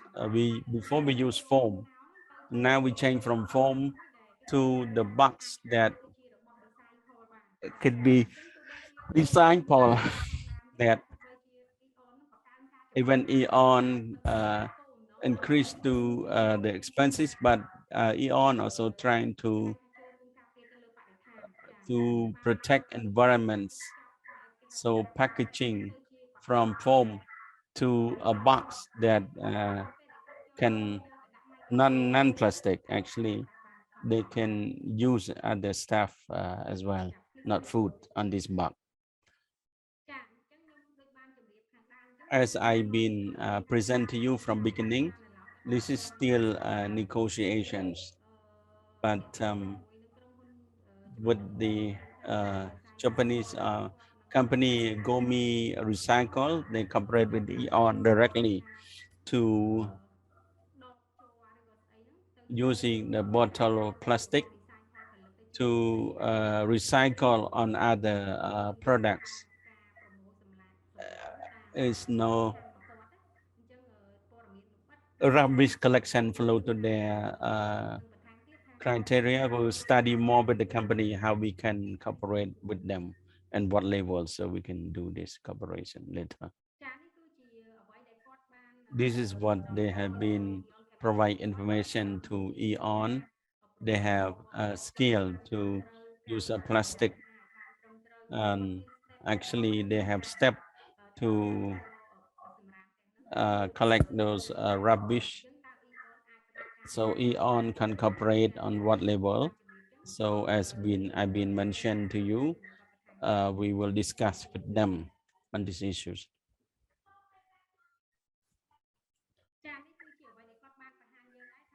This is what they have been present to us. The plastic they make to recycle to make this product like this. This product we are happy, which means we can recycle to produce such a thing. They can sell this product to the client. So EON will continue to work with them these issues. From me, this is all I have for sharing this presentation to you. What is EON Cambodia have participated for environment protections. So however, EON directly and me we try to find a different strategy to reduce plastic bags usage to EON. EON Cambodia could be a model to other shopping malls in the country. So EON can be the model to other the rest of the mall. This is all I have. Thank you so much for your paying attention to my presentations. Thank you. Thank you so much, Ms. អរគុណច្រើនលោកស្រីចន្ទទីចំពោះបទបង្ហាញរបស់លោកស្រីក្នុងការកាត់បន្ថយ friendly plastic bags and also substituting plastic with paper. Now we are moving on to our second speaker. So យើងមានវគ្គទី2របស់យើងលោកមានយើងមាន from Gaia Waste Management. So Ms. Loy graduated from the Natural Resource Management program at the Royal University of Phnom Penh, and she started her career at Gaia in 2017 as the head of Department of Business Service and Cleaning. Since June 2021, she moved to Phnom Penh to support 800 Super Gaia Cambodia as the head of Department of Business Development and Awareness Project, where she focuses to provide better collection service. Ms. Loy, the floor is yours. Thank you. Bye. Thank you very much. សូមអរគុណ លោកជំទាវ Dr. លោកស្រីដែលមានវត្តមាននៅទីនេះហើយនឹងអាដាមលោក Excellency, ladies and gentlemen who have the present on this online, I will go to my presentations because they have been answered. Today we will discuss about two topic about management company and 800 Super Gaia is the 800 Super from Singapore, Gaia, Cambodia. I have 6 points to be presented.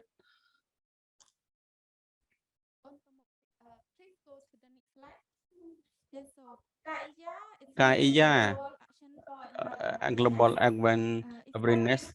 In July 2017 យើងមានគោលបំណងផ្ដល់សេវា objective to provide to collect the rubbish in the city from the city, and also we extend our service to other province. At present, we were working in 3 cities, Siem Reap, Banteay Meanchey, and Kampong Thom province. Gaia, we have staff 310. We had 48 trucks to collect rubbish. Per year, we collected 6,200 tons. This is the brief information about Gaia. 800 Super Gaia.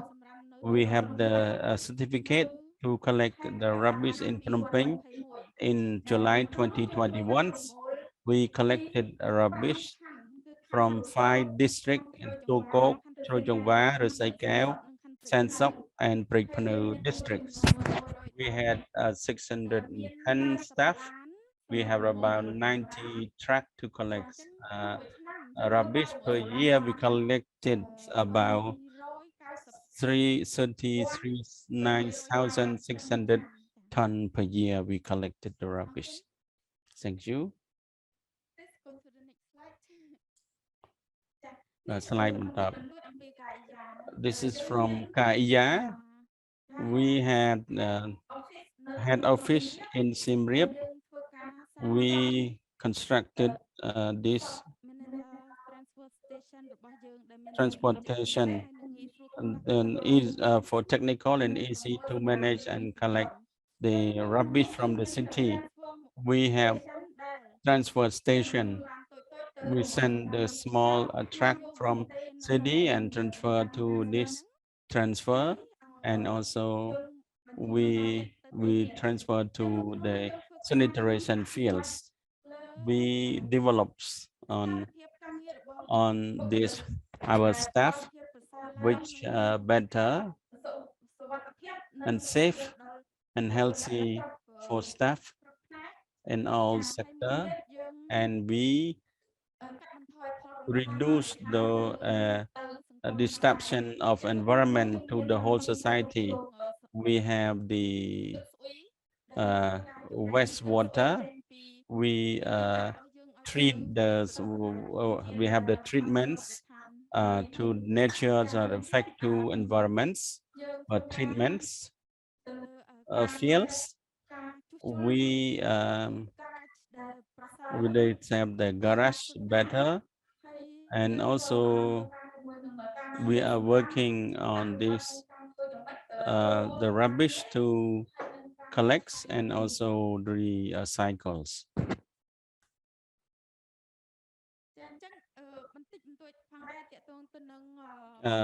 The rest, the challenge that we are facing for our operation and transportation in Siem Reap and also in other province in Phnom Penh. And on the other hand, 3 province with collects our rubbish. The operator will collect those fee for rubbish, collect fee for rubbish. We need to pay the fee for rubbish. So the participation from people to the packaging and participants is still limited. So Siem Reap, we collect 100% from the city, but the participation also paying fee. It's about 60 to 50, 15 to 60% pay the rubbish fee. It means that they were the household they pay rubbish fee, they pay the rubbish fee to the others. So this is our rubbish management in the country. If we talk about they pay this rubbish fee, people do not understand about 110 some degree, because they were in the city, they need to join to their participation was still well used, because our law, we have the law, but the understanding is not enough for them. So waste management in the country is open system.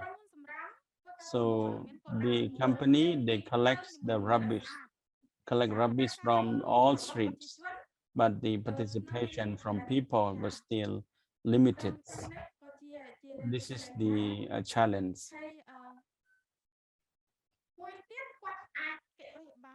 They can avoid because they think that they have the lands and behind the house, they can burn the rubbish, or they cannot. That's why they don't want to pay rubbish free. For understanding about the packaging, about divided or the cleanings around the house. They think if their house is clean, they're not concerned about the impact to others or the public. They can throw rubbish in their plots of land. This is the choice that they have. One more point is that when they have rubbish, so they cannot have this rubbish in their house. So when they throw rubbish, they can throw in front of their house. So they recycle, or the recycle man and also the dog will just eat those rubbish. It's a must in front of the house. So the dissemination about the tracks collection, rubbish collections, did not know about the hour that the truck collect rubbish. It's not people don't understand what time that the truck will come to collect rubbish. But so when the truck arrive, the people take the rubbish to the truck is late. When the truck is gone, that's why they leave the rubbish in front of the house and make it's not clean in the city anyway. This is the waste of plastic through the divisions from the location of the Siem Reap and Phnom Penh, the divisions. In Siem Reap, we found that the waste, 20% of them that we collected from 6,300 pounds, 20 of them is a plastic. It means numbers of plastic. The quantity of plastic is still a lot more. This is the quantity of the plastic in Phnom Penh from 5 districts. We divided about 20% of them. It's a plastic waste. It is we think that about 3,000 tons, 20% is a plastic waste. We compare. This activity that we are doing to reduce plastic to the vessel, to the maritimes. So the waste to plastic to maritime, if we can implement it with the authority, we are working with authority. We have the annual events. We collect every year to promote understanding, not throwing rubbish over the place, all over the place from people. So local authority and different province. We also focus on the Talesap River. We collect the rubbish. We cooperate with the Ministry of Environment and also from the non-NGOs to talk about the plastic in Chongkne and Siem Reap province. When people they have rubbish, they give it there, and then we transport the rubbish. When we throw them at the sanitation field, but they still throw the rubbish in the river or in the maritime. That's why for this Siem Reap city itself and other province, we always train in the schools. We have the workshop in the school, at the university or private public school. We disseminate the impacts on plastic bags. And one more, we created this community events. We cooperate with the group of the singer, local singer, like performer, the drama performers. We are trickling the ideas of students to reduce those plastic bags as well as to participate together to packaging the rubbish for company to transport. We have done a lot. We have the collection point to the area that's not yet pay the rubbish fee. We make the contribution of the rubbish collections. One more, we have been working with the vendors in the markets. We have done a lot in Siem Reap. We met with the markets. We reduce the plastic bag. This is the point that important point that we can do. Actually, for Phnom Penh 800 supplier, we had a very nice program. We have done every month. We contracted with Phnom Penh. We have important for important activity. We conducted workshop with community, school, and waste producer. We train them in the community, and also we met directly with the lady and gentlemen with the waste management. So we give them, we promote them to packaging the rubbish. We cooperate with the authority to collect those rubbish from street, especially most of the rubbish on street was a plastic bag. We clean the streets as well. We have education live state. We are working divided to two different type of rubbish in Phnom Penh. First, the waste and liquid, the dry rubbish and the liquid from the plastic. They can receive clearly. We make these pictures to them. They can participate, and they can devise the rubbish. They can sell this to the recycle man. They can make some incomes. Our country do not have the field to recycle plastic, but we give incentive for people to reduce plastic usage. Right. We have this social media and Facebook, and we in co-organised islands. Co-organised island is the tourism in Phnom Penh city. People who throw rubbish.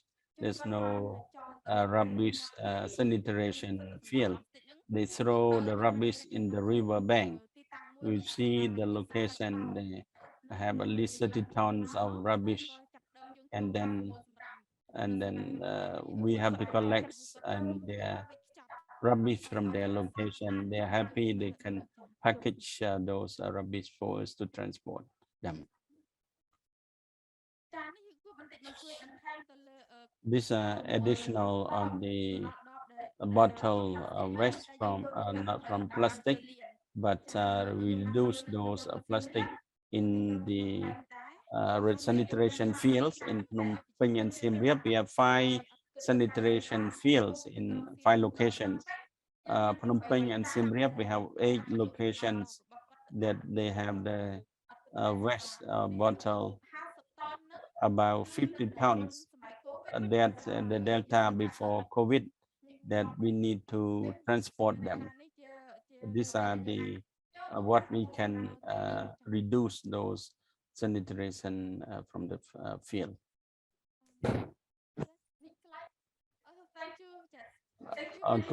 Thank you so much. You have any question, please feel free.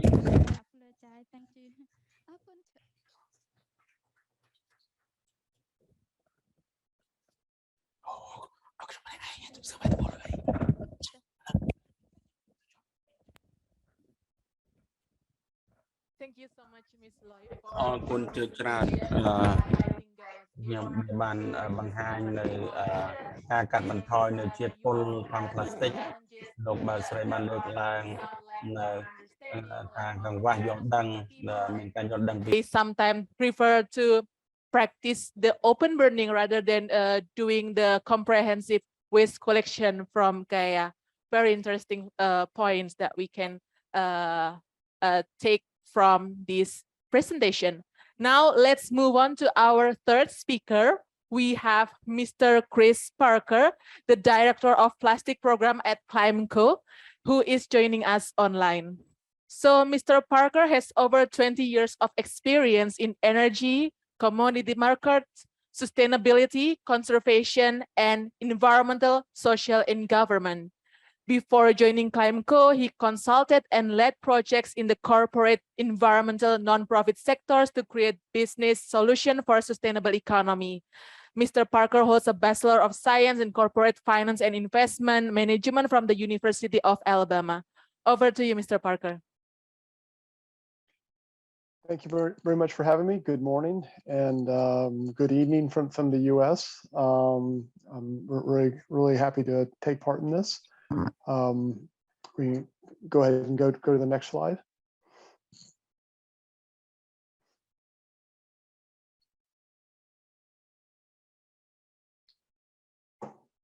Next slide, please. So to give some context about ClimeCo, we are a US-based firm, work with corporate clients, mostly North American companies and larger multinational brands. We do development and advisory and transactions for different environmental commodities. We're very active in the carbon offset space and the renewable energy certificate market, and then more recently in the new plastic credit market. And then we also perform ESG and sustainability advisory and strategy programs for companies as well. Next slide. So I lead our plastics program and have partnered with different projects around the world with the goal of recovering environmental plastic, removing plastic pollution from different environments, and finding next life solutions for them, and also to help scale the repurposing and recycling in various locations. With all of our partner projects, there's several goals. The first being working on the ecosystem restoration and matters of biodiversity by removing the pollution physically from the environment. And then usually at the same time, we are building new waste management infrastructure side by side to the removal, often in locations where little or nothing exists functionally. And then longer term, we are looking to build and scale recycling and repurposing capacity. So the material that's getting recovered, there's value put into it, and there's benefits to the community. And with all of our projects, the social and community programs are really side by side to the environmental, and so those are the social aspects are core to all of our partner projects. We have a zero landfill goal, which means that all of the material that we are recovering is going to either get recycled, repurposed into a next life item, and or co-processed.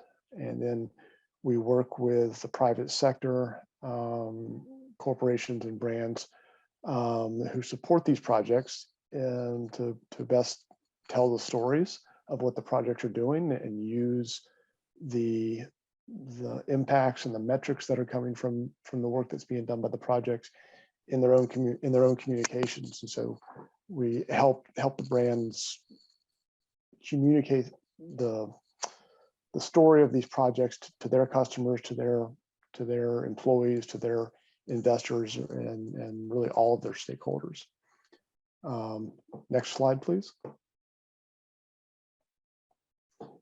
So what is the funding mechanism behind the projects that we're working on is the plastic credit, which is a new environmental commodity that's only came out about 1.5 years ago. But in essence, works very much like a carbon offset. But once looking into the projects, there's a lot more to them. But the plastic credit is designed to drive private sector capital to projects that are working on the ground, working on different plastic problems, working in plastic sustainability. And the plastic credit mechanism provides a structured, verified, credited mechanism for corporations to deploy capital into in a very transparent and accountable way. And today there's 2 public methodologies that are both independent of the projects and independent of a developing firm like Climeco. One is by Vera, which is one of the primary carbon credit registries, and the other ocean-bound plastic certification. And we're using both for our program, and depending on the project. Both registries require third-party verification auditing, and so the project have to undergo an initial third-party audit, and then also on an annual and also ongoing remote basis as well. And when plastic credits get issued on these registries, every ton gets an individual serial number, so they're recorded, tracked, and eventually retired in the name of the purchasing company, and which can never be traded again. So there's a sort of an accounting system to the plastic credits that works very much like the carbon offset space. And then all of the social community and the worker programs, worker welfare, worker pay is all aspects of the projects that have to be verified and documented throughout the whole life of the project. And so the transparency and the structure of these plastic credits really provides a risk management aspect to purchasing companies. So there's documentation and verification on what their money is going to support, and it's really becoming a tool to fight greenwashing. And so a company that supports a project through plastic credits, if an auditor or someone in the media or a customer wants to know more about the specifics of the project that a company is supporting through plastic credits, it's all in public documentation that's available. So it really sort of fights against the potential for greenwashing claims. Next slide, please. And we very much work with our partner projects to support as many UN Sustainable Development Goals as possible. And so the list on the left there are all of the UN SDGs that our program supports as a whole. And these SDGs go through a quantitative assessment. And so each SDG gets a scoring. And so supporters can know exactly how the projects are aligned with the UN SDGs. Next slide.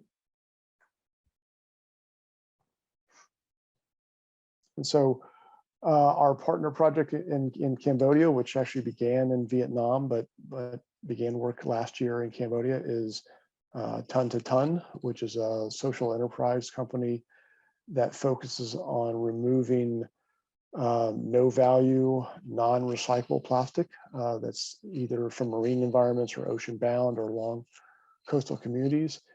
And the work that they're doing really could not happen without the funding that's coming from the plastic credits. And so that's what makes their work possible, because the material that they're taking on the environment usually has no value. And so there's not financial incentive to do so without the plastic credit funding.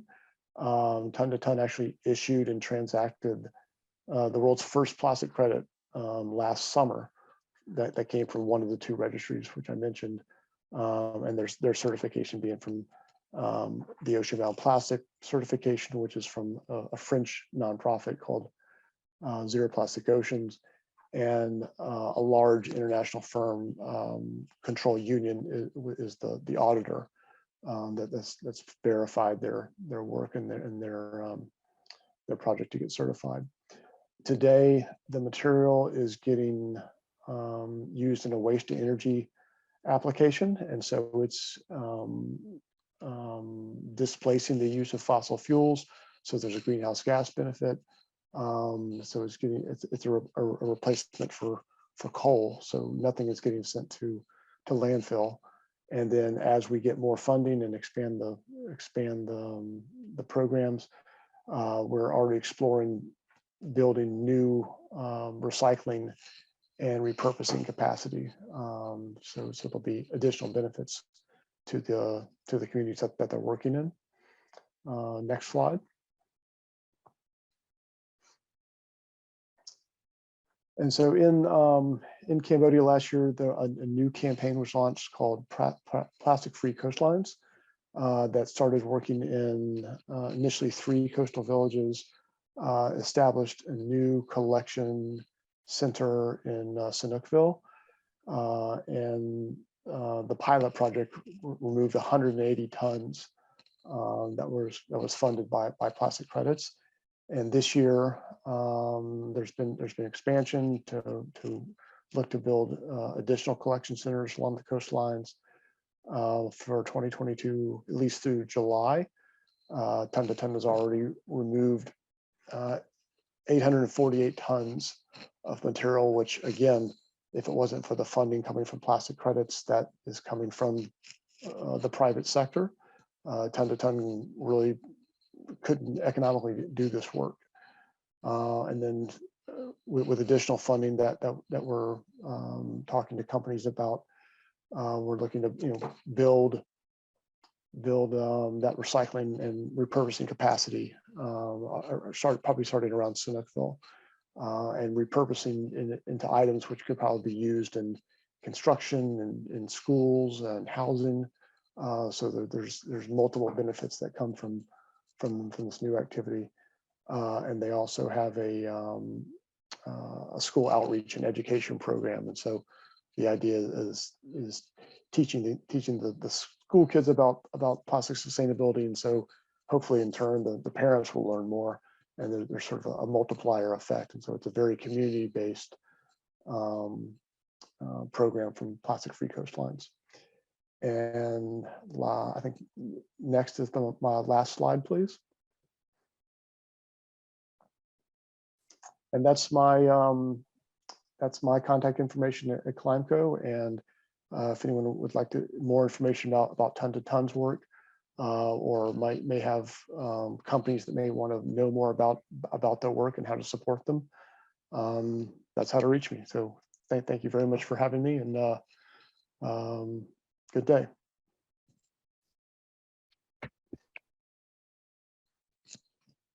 Thank you, Mr. Parker, for highlighting the plastic credit mechanism, which can be the benefit, which can be an efficient and effective option for reducing the huge amount of unmanaged plastic waste. Okay, ladies and gentlemen, I would like to remind you that you can drop your question in the Q&A box, and we will discuss them after the last presentation today.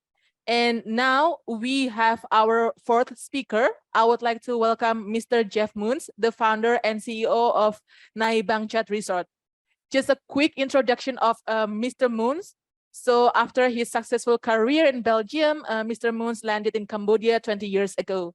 And he has the vision to secure holistic and inclusive growth for all. And his vision is based on creativity and the power of the will to really make it happen. So Mr. Moons, the floor is yours. Thank you. Okay, thank you, ERIA, and also the Minister of Environment for inviting me here today and to share our next steps in a more sustainable operation in combating marine debris. Responsible travel should be our first choice. Please go back to the first slide, please. Responsible travel should be our first choice and not a last resort. Let us together shape a more climate-aligned future. Let us set example to encourage an eco-conscious operation, and let us move from symbolic initiatives to those that actually combat climate change. We all know that education is a key to our success. So for all of us, let us know better and make sustainability easier. Let us work harder and make sustainability more affordable. And let us feel proud and let sustainability be rewarding. Knai Bang Chat is an international certified sustainable operation. We work with the Green Growth 2050 certified templates. We're platinum certified. We work every day on 480 KPIs. Next slide, please. So let us go to understanding, then touch the market, go to solutions and move forward. Next slide. And next slide. Building awareness, creating a sustainable mindset is a process that needs to be guided well. I do not condemn people who are picking up trash of others, but as private sector, in my humble opinion, I think it is better to create minds that refuse, reduce, and recycle so that less plastics and waste will end up in our oceans. Self-assessment. What climate change actions do you, go back to this, yes. What climate actions do you and your company want to tackle? Would you like to focus on water, energy, or just going circular? For all, I do suggest to always, as a company, make a full sustainable audit before you start. Screening through all the chapters of a certified sustainable charter will let you and your team see where you best start and also later how to continue. At Knai Bang Chat, we can even guide you choosing the right certification program that fits your needs.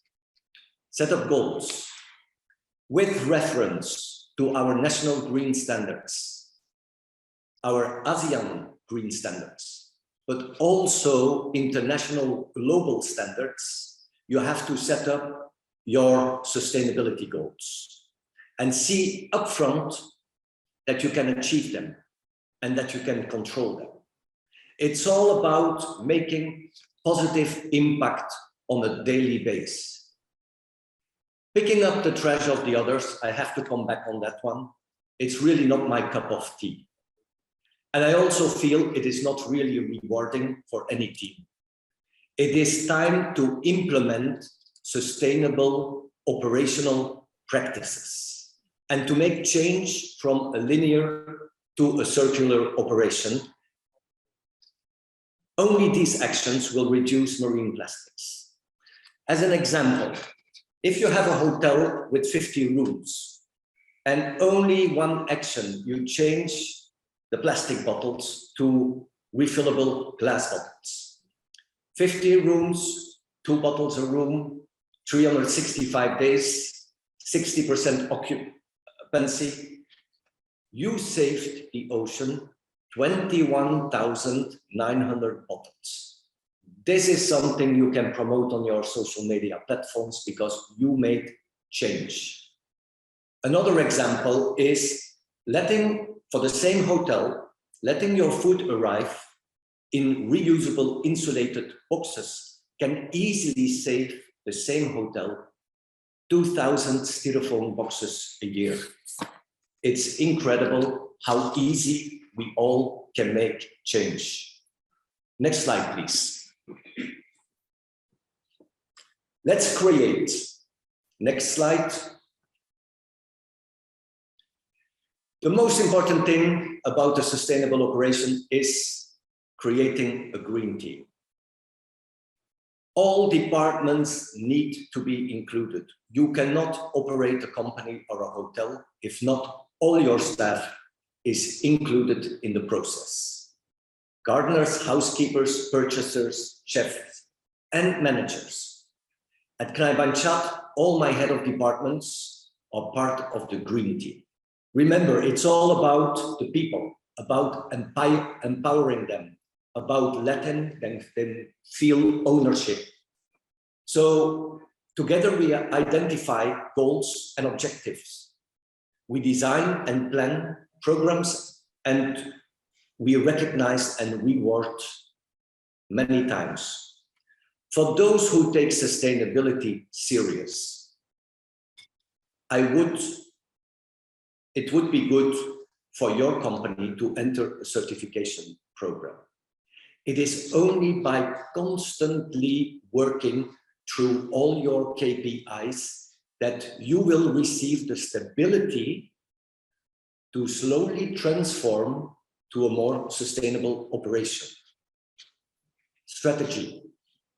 Conduct regular green meetings. At Knai Bang Chat, we have 2 green meetings every week. Find good role models for each chapter you want to tackle. Energy, water, upstream or downstream initiatives. Find suppliers who can support you or like-minded companies who can help you. Internal policy. Knai Bang Chat, we really operate only in the blue ocean. We're all inclusive. We work with the PPP, first the people, then the planet, and then the profit. We have an extreme strong corporate social responsibility program. We invested already $1 million into poverty. We sponsor every year a few students, very poor students, to go to university. We are writing grants on a regular basis. The last one was with the Embassy of India, where we received large grants for blended learning and e-learning for the rural areas in the Phnom Penh, in the Kep area.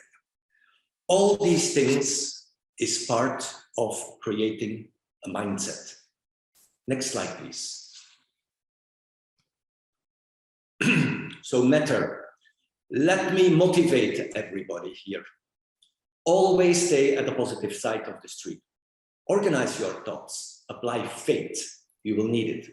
Positive mental attitude, teamwork, create a vision, self-reliance, very important, determination, and see that your whole team is disciplined.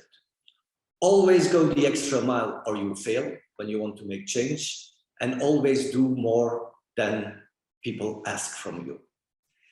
If you want to be successful in helping other people to succeed, demonstrate that you can make your own philosophy work. Creating a sustainable operation needs to be your purpose. Next slide, please. So now it is time for Knai Bang Chat to grow. Today we grow from being students to becoming teachers. It is time for us to slowly share our knowledge.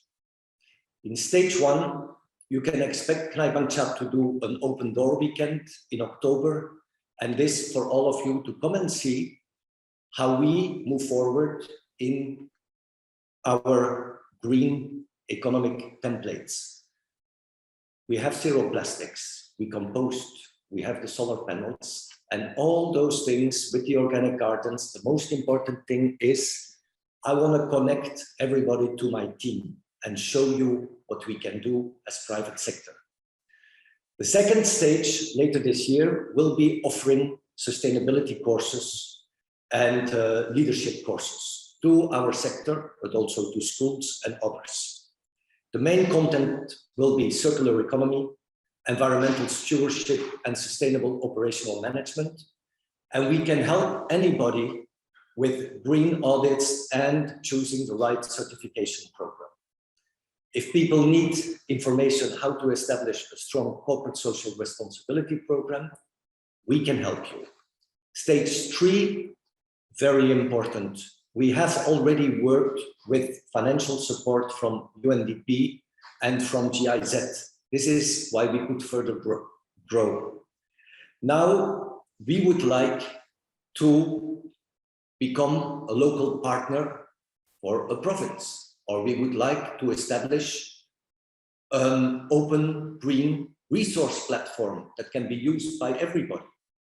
Or maybe we would like to support the government with making new green standards that are audited and that can be respected by the international world. Next slide, please.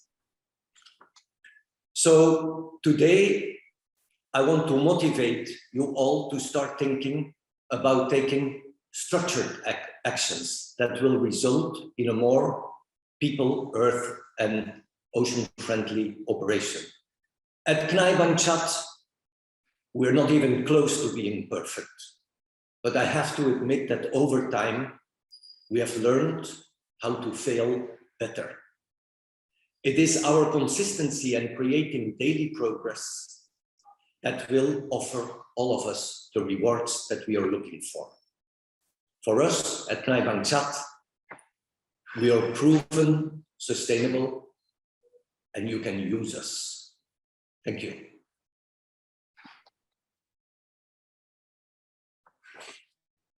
Thank you so much, Mr. Moons, for your presentation, highlighting the perception of CNAI Bang Chat sustainability goal that can be achieved by focusing on 4 main aspects, which are understanding, create, matter, and grow. And it's very nice to know that CNAI Bang Chat also hope that the government can start to create the new green standards so that the private companies can try to implement it. Now, last but not least, we have our 5th speaker today. We have Mr. Michikazu Kojima, the Senior Advisor to the President on Environmental Issues. I would like to introduce Mr. Kojima. So Mr. Kojima is an economist specializing in environmental policies, particularly waste management and recycling in Asian countries. He has contributed to the field of international cooperation, such as being the member of the expert working group of environmentally sound management under the Basel Convention. Ladies and gentlemen, please welcome Mr. Michikazu Kojima.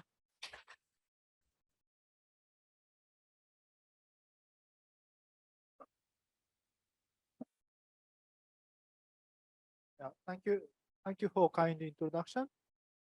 I would like to make a presentation on effective policy implementation in the ASEAN region to reduce plastic waste. Because we have a kind of behind the kind of schedule, so I will skip some slides, but I will try to explain the kind of our ideas on plastic waste management and prevention of plastic pollution. Next slide, please. Yeah, I had the chance to visit kind of the beaches in Sihanoukville, led by the Jason.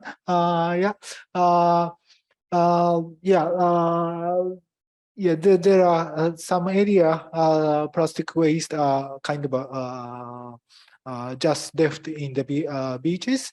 So it is very important to prevent such kind of situation. Next, please. Next, please. Yeah, and I saw a kind of the uncollected waste on beside the roads, and it is very important to collect and dispose waste properly. Next, please. Next, please. In case of Japan, in 1960s, our kind of waste collection rate is less than 50%.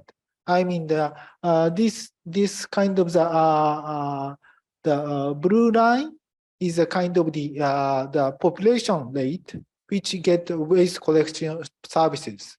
In 1960s, it was less than 50%.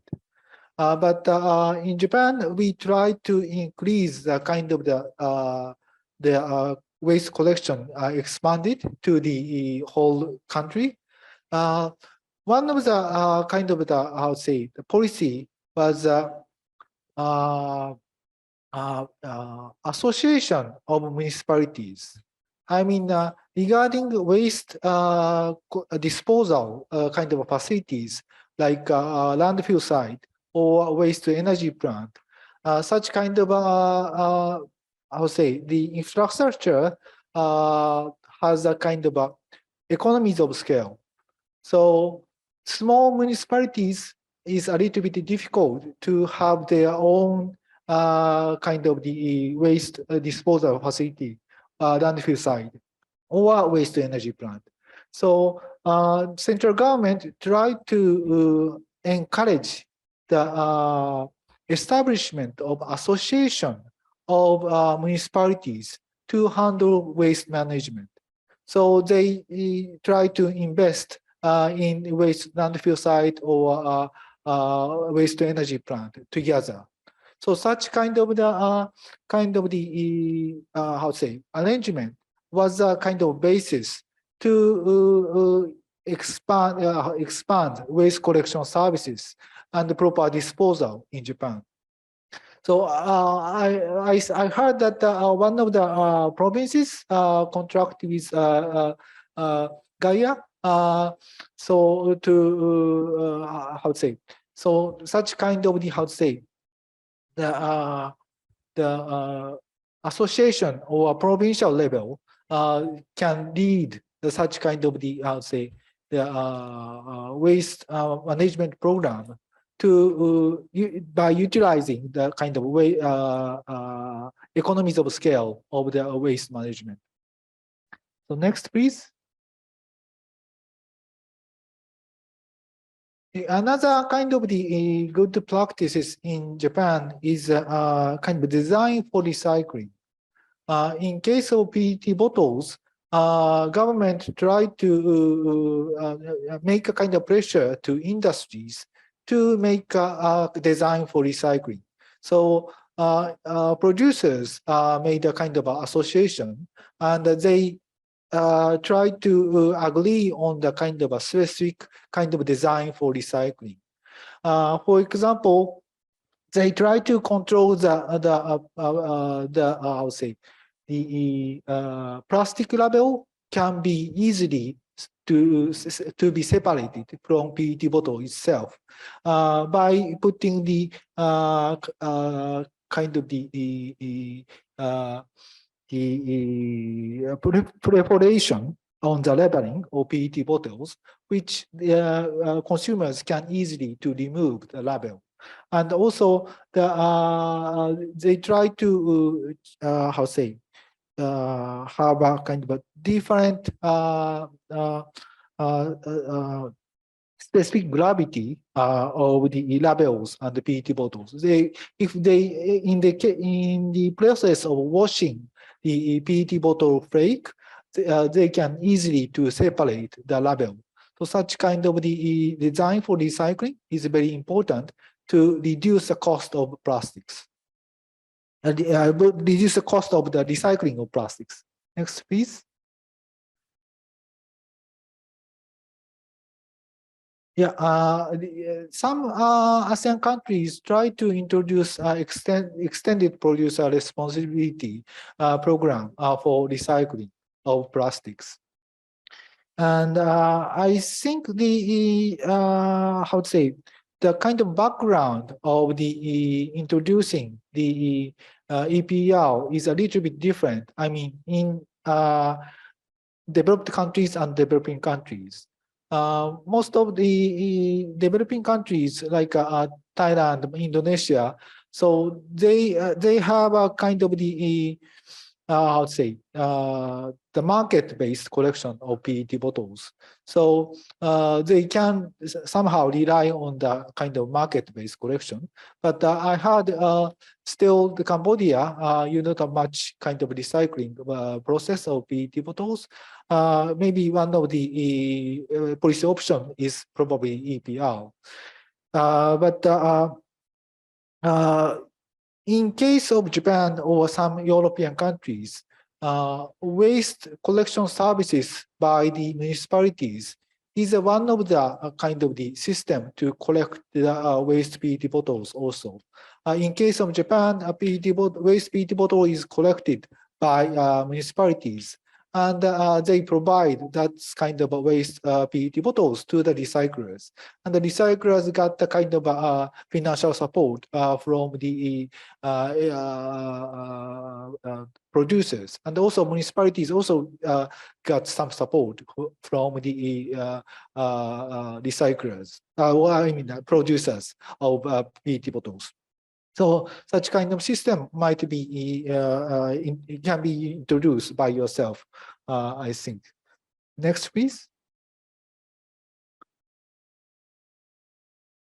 Yeah, and I traveling around ASEAN countries, and in some places, they are trying to collect plastic waste floating in the rivers also. So this picture is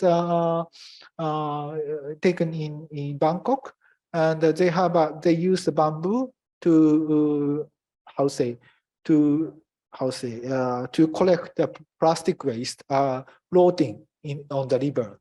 So such kind of the cheap kind of investment can they can collect the plastics from the ocean, from the river.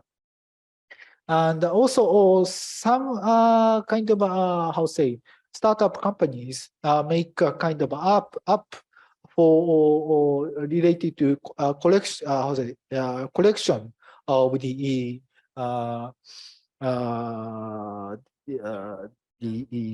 pick up some waste from the environment, so they can share such kind of practices to their kind of colleague, to their friends who are trying to collect waste from the land. So such kind of app can be also utilized in your summer activities, cleanup activities.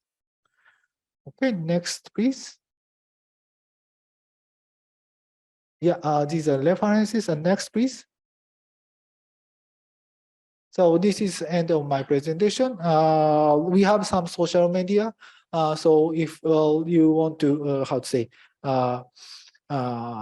connect with us, or you want to know the kind of our activities, please register these social network services. Okay, thank you very much.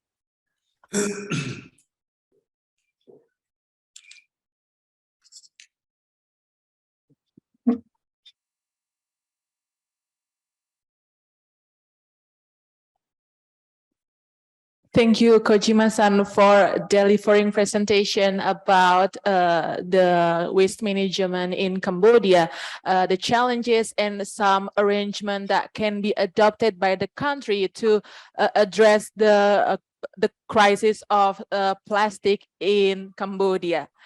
I would like to also thank all the speakers today, very fruitful discussion. And now we are proceeding to the Q&A session. We have, because we are running out of time, I think we have around 15 minutes for this session. And I would like to take questions from both from the participants here and from our online participants. I think we have some questions in the Q&A box. Yes, there's a question about the beside the policy implementation, the public-private partnership can be also an option for reducing the plastic waste. But how can we maintain the good connection or the good engagement between the public and private sector? Since we are now having the the two parties here. I would like to hear some insights about the public-private partnership from our speakers today. So probably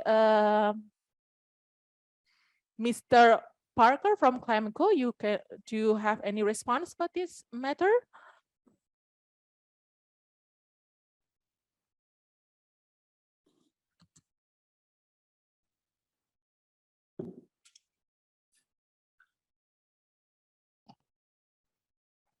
Hi, thank you. I think it's a matter of realizing that supporting these plastic sustainability efforts are really measures of pro-business for companies, and that it's not just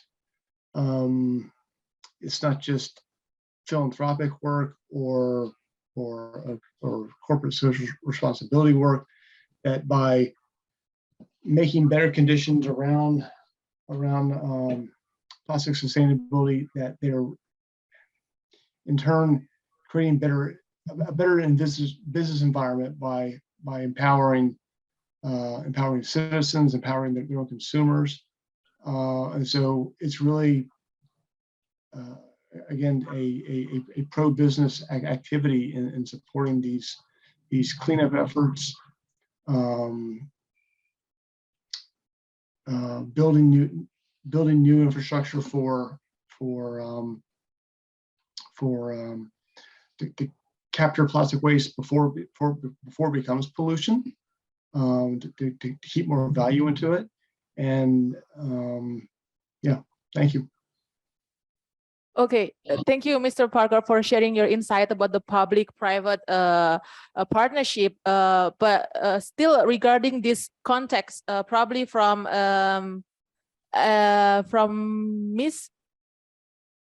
Miss Chancy, do you have any opinion about the public-private partnership?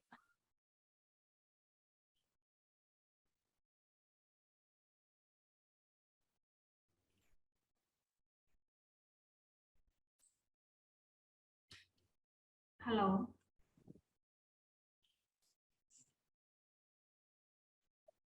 Sorry, I am not clear from your question yet.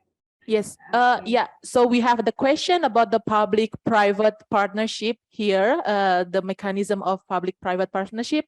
Do you have any opinion how to better engage, to better create the engagement between the public and private sector?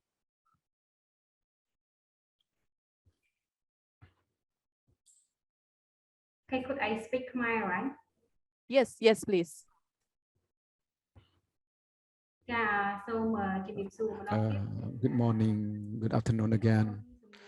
In terms of this question of E.ON company, it is the company that we have partners, several partners, and not only we work with the business partners, we also have good relation with the relevant ministries and royal government, especially the relationship with the society.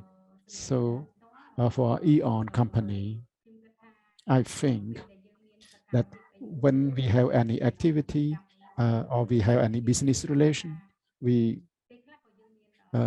sometimes we organize workshop for the meeting with the partners as well. Thank you, Ms. Chancy, for sharing your insight about this. I think we have also questions directed to Ms. Loy from Gaia Waste Management. So there's a question about who is the waste sellers in the market, and are they independent individuals or not belong to Gaia, and how Gaia train these people? Do you have any insight about this? Yes, please.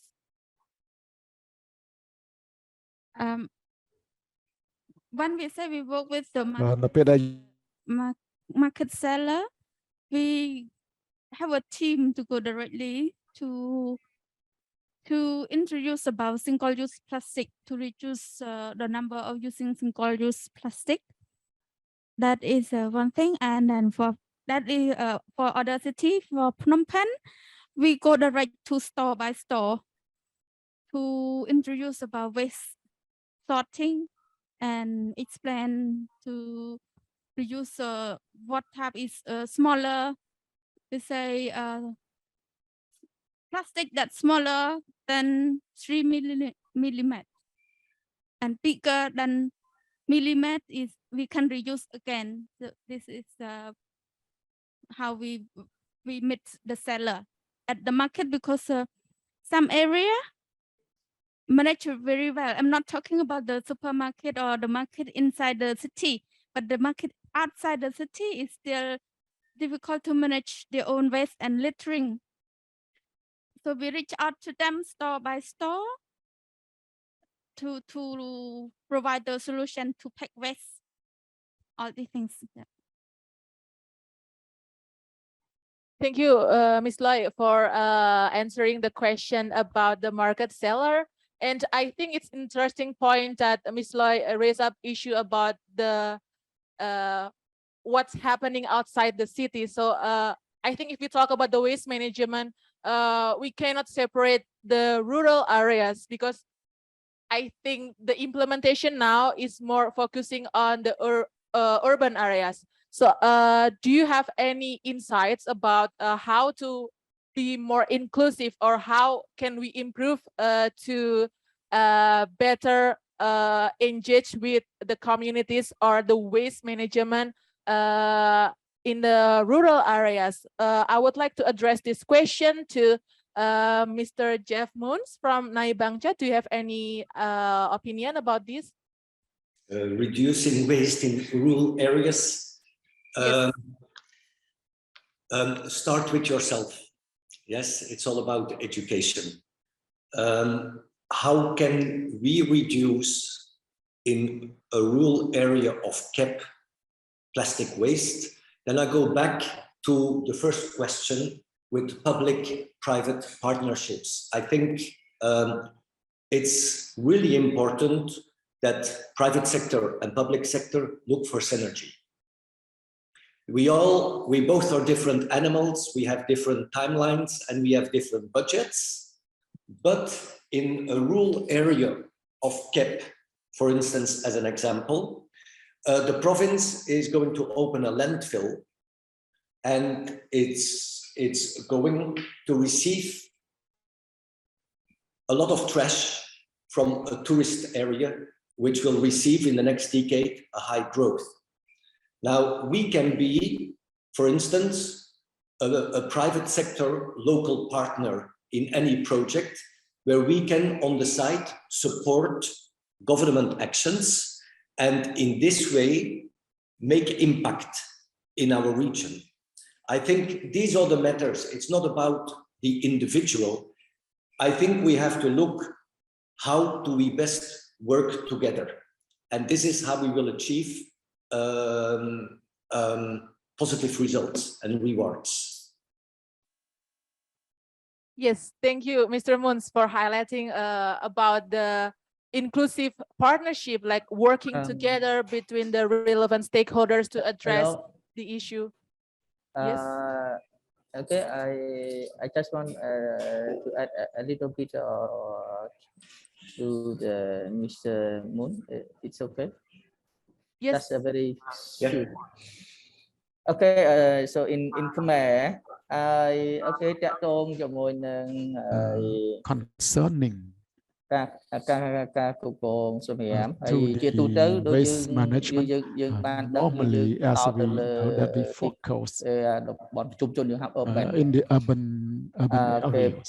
បាទប៉ុន្តែក្នុងករណីនេះយើងឥឡូវនេះតាមតំបន់ប្រជុំជនតាមស្រុកឬក៏អី in the urban areas in the district areas there's problem of the waste. So the waste is the problem, and in each province, and now we establish the dump site.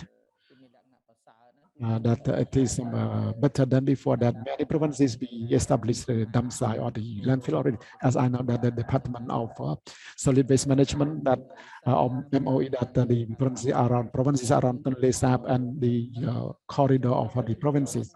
So it is an opportunity.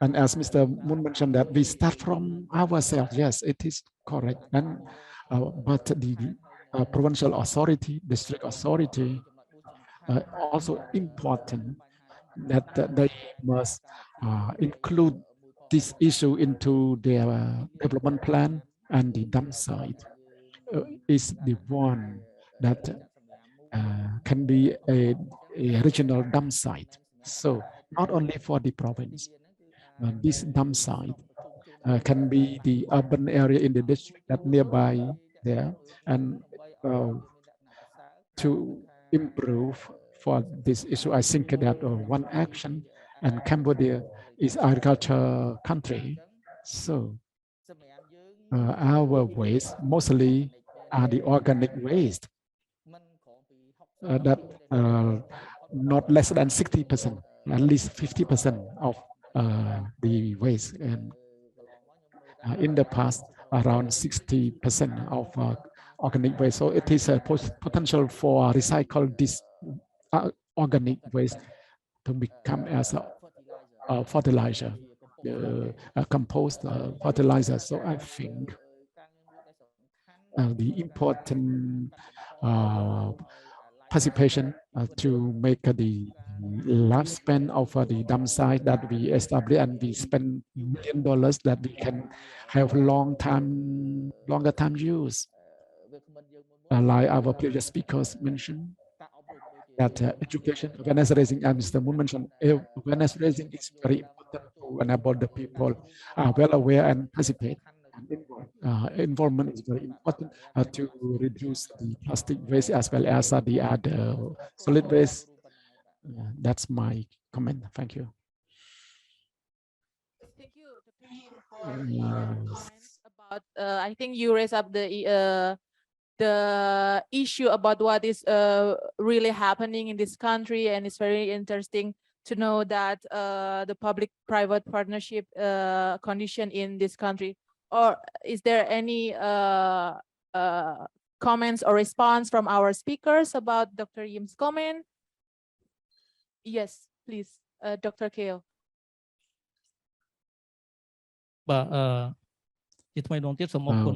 Thank you again for all speakers, especially from private sector who made the presentation that presented on waste management, waste collection,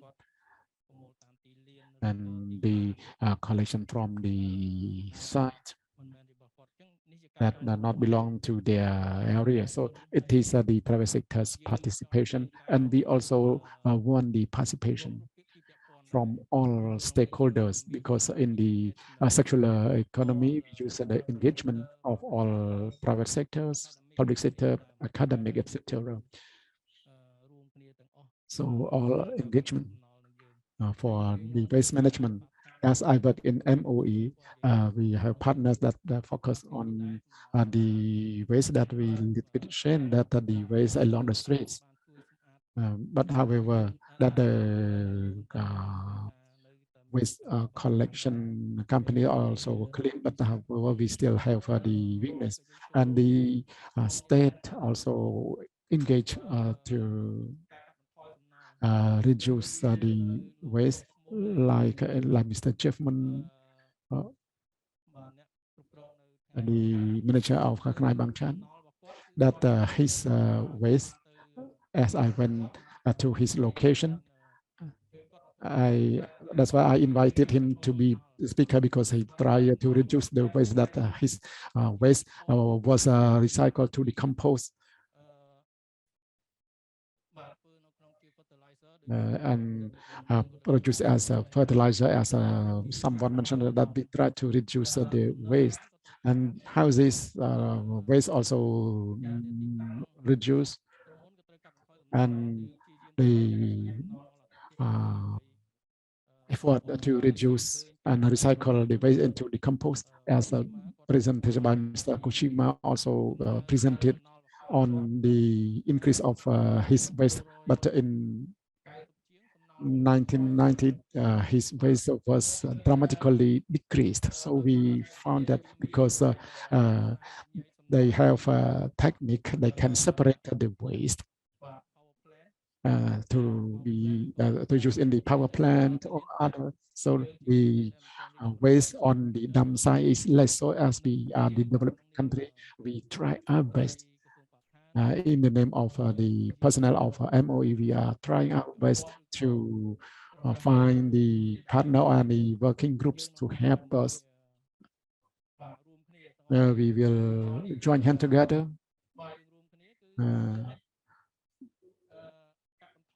to reduce.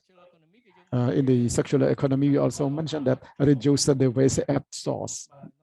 The first priority at our kitchen, we also try to reduce the waste, and we try to process and recycle it as a compost, etc.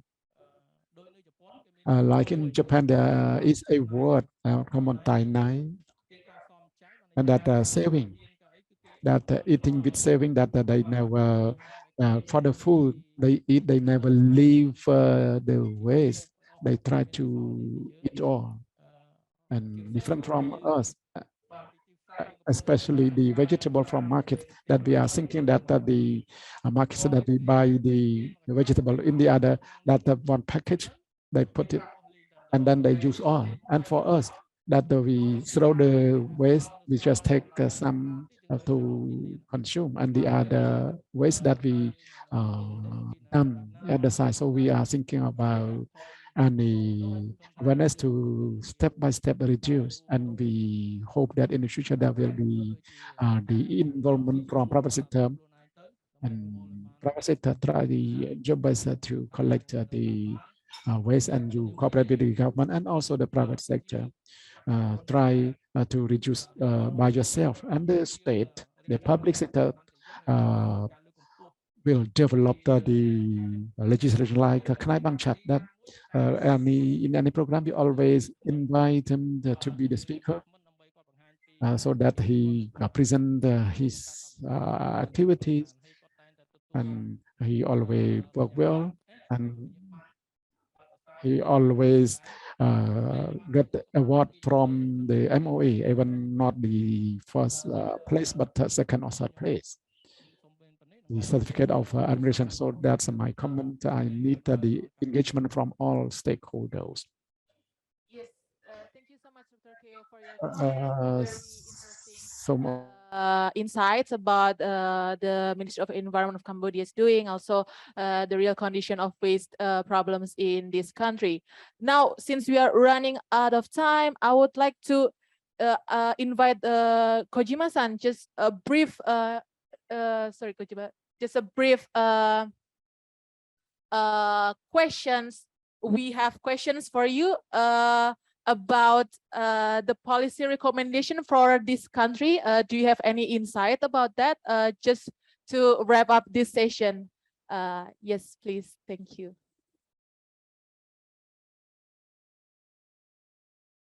Yeah, thank you very much. Yeah, regarding policy recommendation. Yeah, I think one of the recommendation is it is very important to have your government has a kind of dialogue with private sectors. So private sectors is one of the important kind of the stakeholders to reduce plastic waste. So you should hear some kind of a request from the industries also. Sometimes in case of Japan, sometimes the government kind of regulations had the kind of the obstacles to some activities to reduce plastics. For example, before we had a kind of a PET bottle to PET bottle recycling, food safety kind of regulation was the obstacles to make PET bottle to PET bottle recycling. So such kind of obstacles may have your regulation. Maybe not in environmental laws, but some other laws may prohibit such kind of actions. I heard such kind of similar kind of obstacles in Thailand. Thailand has a food safety regulation, which has a kind of obstacles to have a PET to PET recycling. So you should have a good kind of conversation with private sector. That is the one of the policy recommendation. The second is, as I mentioned before, anyway, you need a kind of plastic waste disposal somehow. And you should have a good kind of program to expand waste collection and the proper disposal in your kind of each provinces. So I think regarding the reduction of single-use plastics and others, it's better to collaborate with private sectors, and on waste management sectors, governments should lead kind of how consider how to expand the public services of the waste management. Yeah, thank you very much. That's my proposal. Yes, thank you, Kojima-san, for sharing the policy recommendation that we can adopt. He emphasizes about the private sector role that is actually very important for in the system of waste management in general. So yes, I hope that we can learn a lot from this session. It's very nice discussions, and I would like to thank all the speakers for very wonderful presentations. And yes, now I would I would like to present about the private sector platform that RKC-MPD's area established last year. Could you please share the screen? Yes, thank you so much. Could you please go next? So I want to explain that the Regional Knowledge Center for Marine Plastic Debris is the unit under research unit of ERIA, and it was established in 2019 to support ASEAN plus 3 countries to tackle marine plastic crisis. And we have the goal to create the regional network and improve the awareness raising, to promote the innovative action, and also to facilitate national and regional cooperation.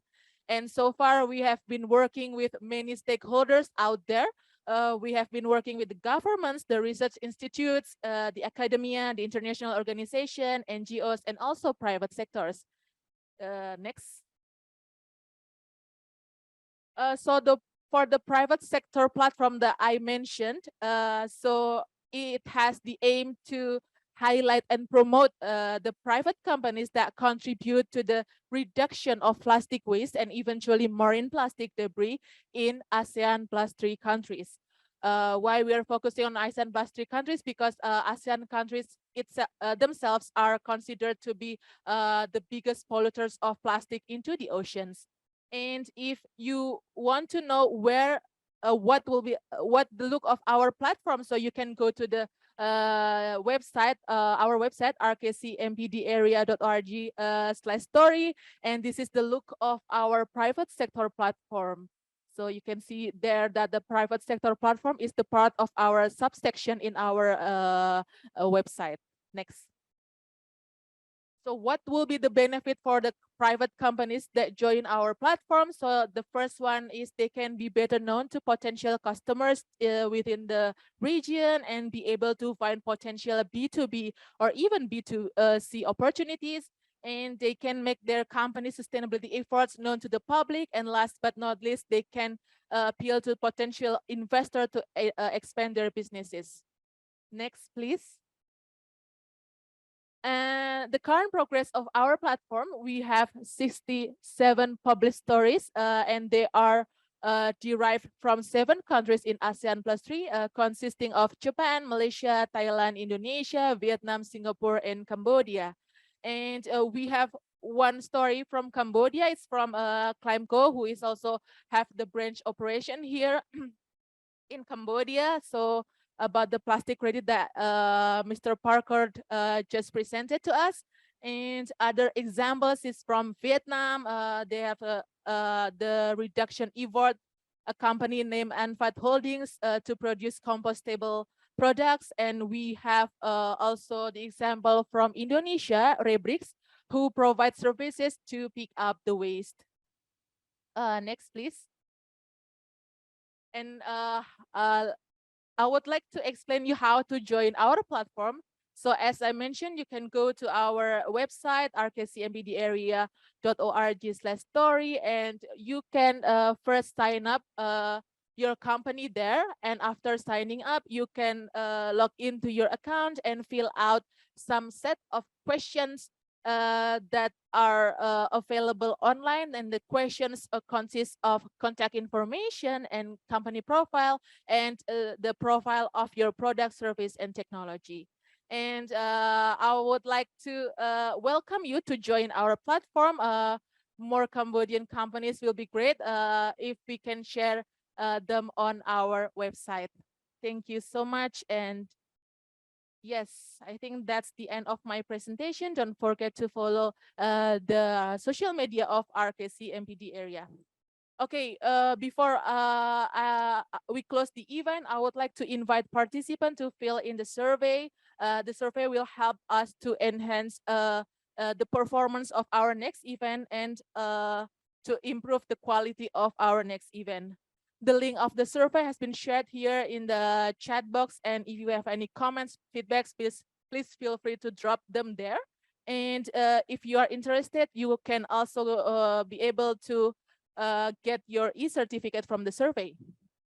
Also, yes, as I mentioned, please don't forget to follow RKC-MPD area and social media. We are on LinkedIn and Facebook, Regional Knowledge Center for Marine Plastic Debris. And we are also in Twitter and Instagram at RKC-MPD area /RKC-MPD_area. And on behalf of areas and the Ministry of Environment of Cambodia, I would once again thank you all for your participation. And this event will be closed by the closing remark from Mr. Kojima-san and Her Excellency Ngin Lina. First, Kojima-san, please. Yes.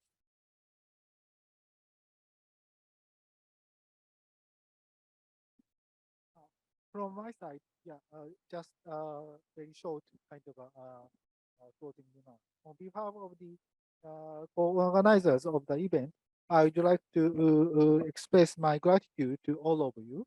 The presentation from the participants provided informative explanations on overall direction to reduction of plastics, circular economy of plastics, and the plastic waste management. It was with our pleasure that we learned the efforts already undertaken to prepare an effective implementation and the presentation of various policies in Cambodia, including the private sector initiative. Thank you very much for cooperation in this event. Thank you very much. Thank you, Kojima-san, for your closing remark. And for the last closing remark, I would like to invite Her Excellency Ngin Lina to deliver the closing remark. Thank you.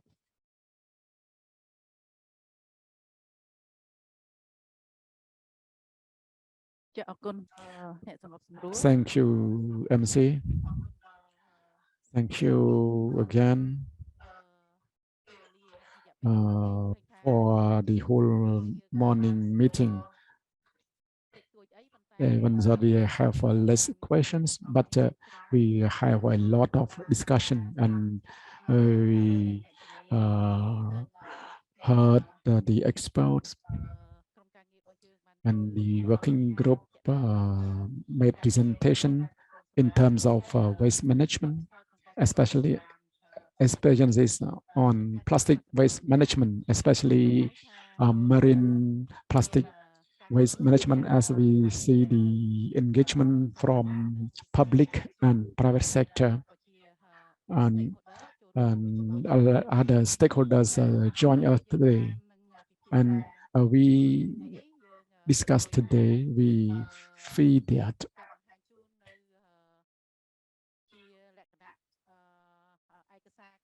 it is the legal instrument, policy, strategy, as well as sharing of the real practice, good practices of companies, as well as other researches and studies of our experts who presented on a study that we can use as a reference for decision making, for policy development and strategy development. The importance that through questions just now that I see some answers, I will not meet all the questions, but in the Q&A, not in all detail, but for the question of all participants, we see that online, that we have 70 participants online, and we have the face-to-face participants here. So most of the questions focusing on recycling. That there is the plastic recycling company, but Cambodia have the plastic recycling company. So here, MOE, which is the Ministry of the Royal Government of Cambodia, we are researching and we are learning on this. And even though we have some companies working to collect, to transport plastic waste, but the possibility for recycling, for processing, and the possibility of transporting what we collect from all areas. Yes, we just see some parts.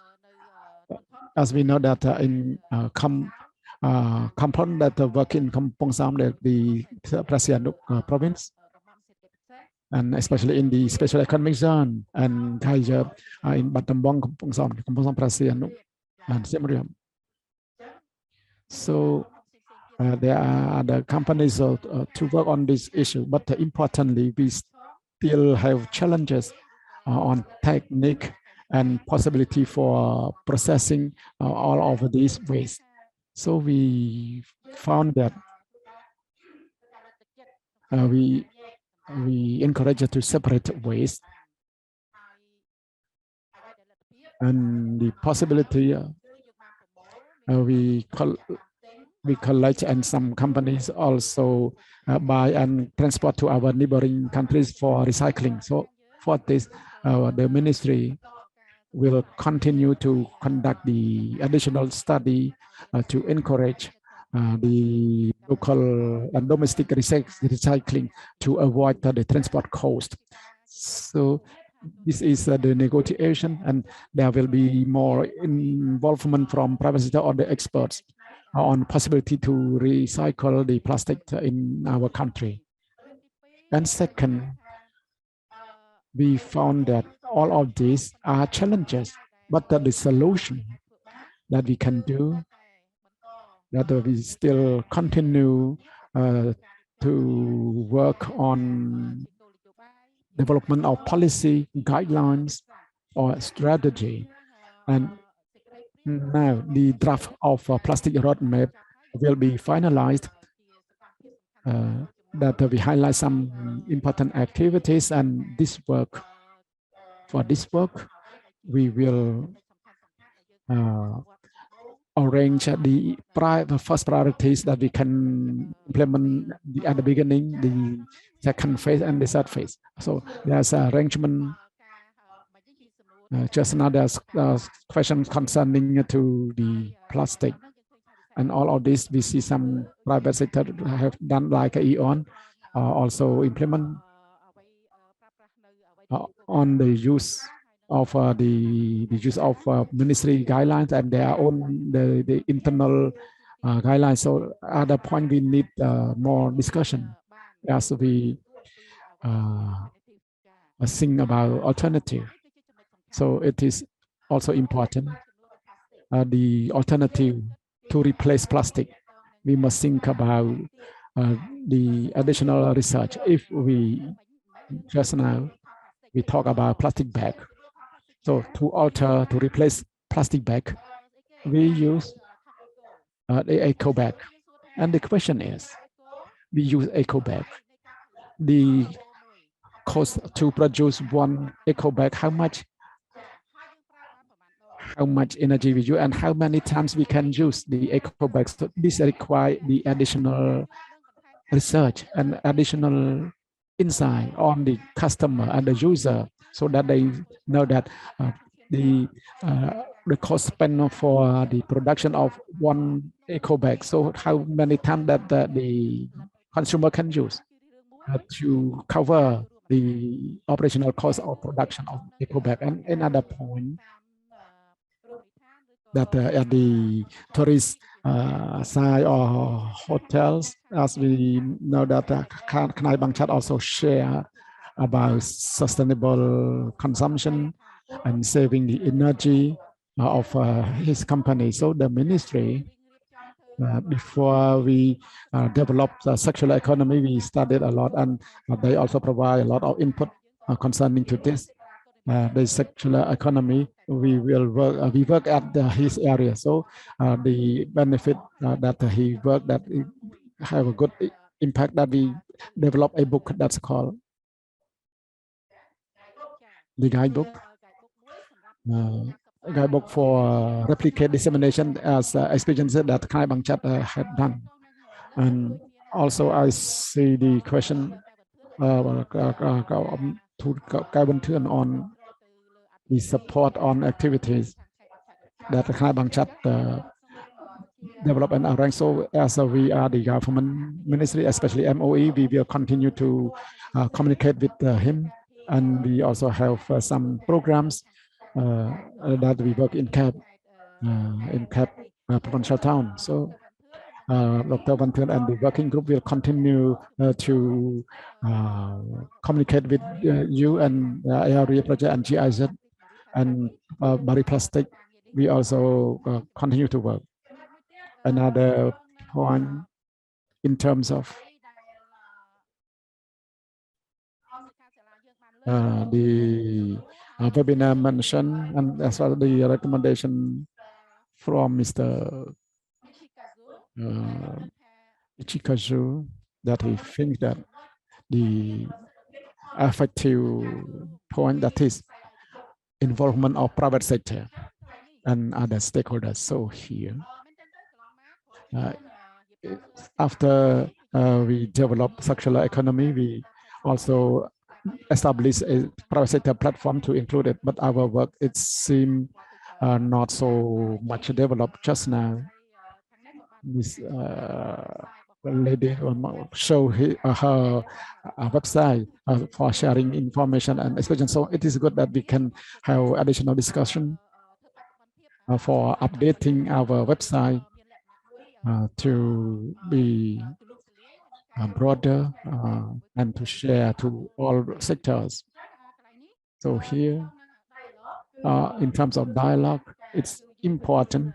We must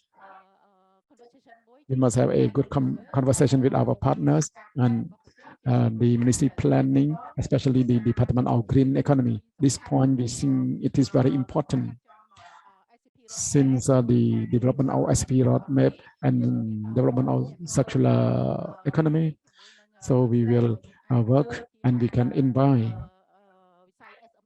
SME, small and medium enterprises, to share experiences, and we'll get more experiences, and we will invite the well-experienced processor experiences on the issues, so that they have additional insight on the sustainable consumption and reduce plastic.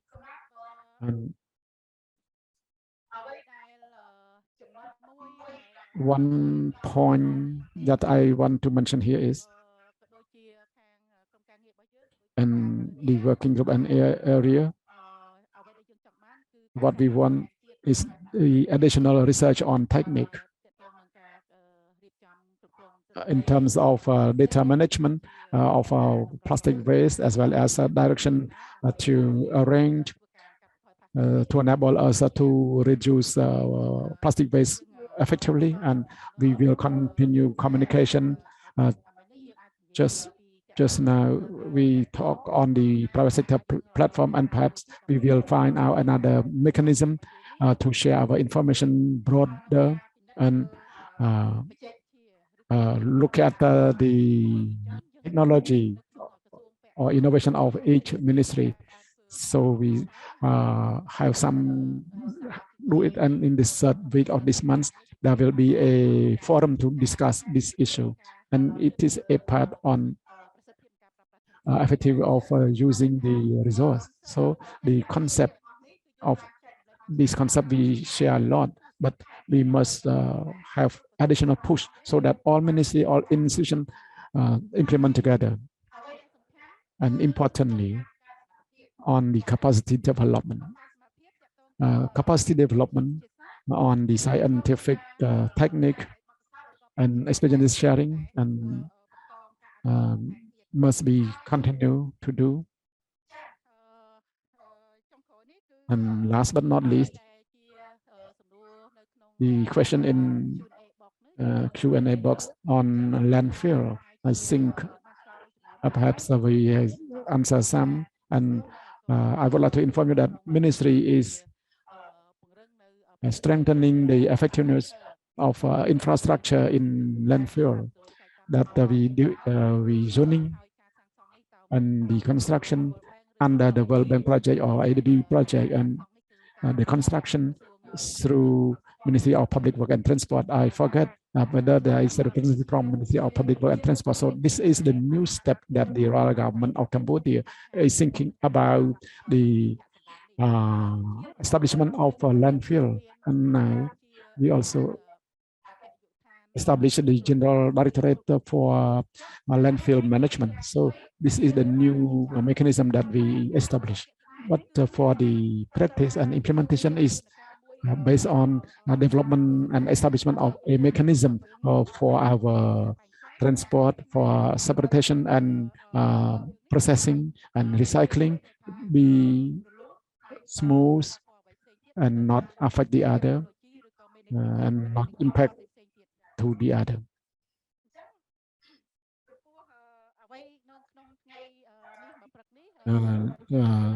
So even though we have a short time of meeting, but it's very important, and I encourage all ministries, institutions to involve. Yes, I forgot one more point. I would like to inform the floor. This is another thinking of government through the Ministry of Economy and Finance on policy of productivity. So here, I admire this, and our ministry also provides some input concerning to this issue, because the productivity is very important, that we think about the green development, green job, etc., so that our productivity is friendly to environment, economic, and the public health. So all of these are the royal government of Cambodia's initiative. So today, once again, my profound thanks to the presenter and all academic for spending time to share knowledge and experiences and new data for our meeting. And thank you your participation in this room as well as through online. And we will continue cooperation. I think that we will discuss with the area what points and other areas that we need to adopt, because ERIA is a research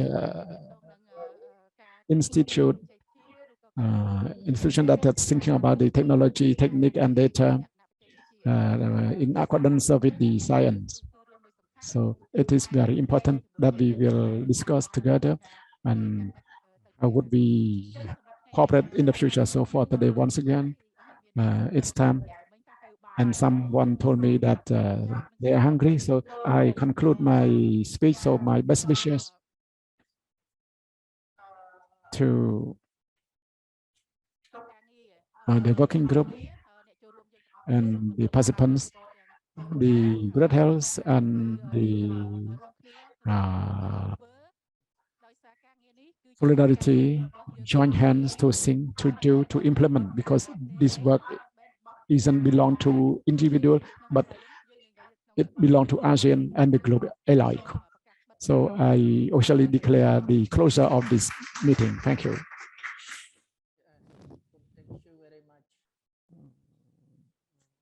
Thank you very much, Her Excellency Lina, for wrapping up the session and for your closing remark.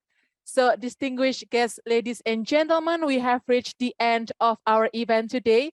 Thank you so much for your participation. Looking forward to meeting you all in our next event on private sector. Thank you and stay safe.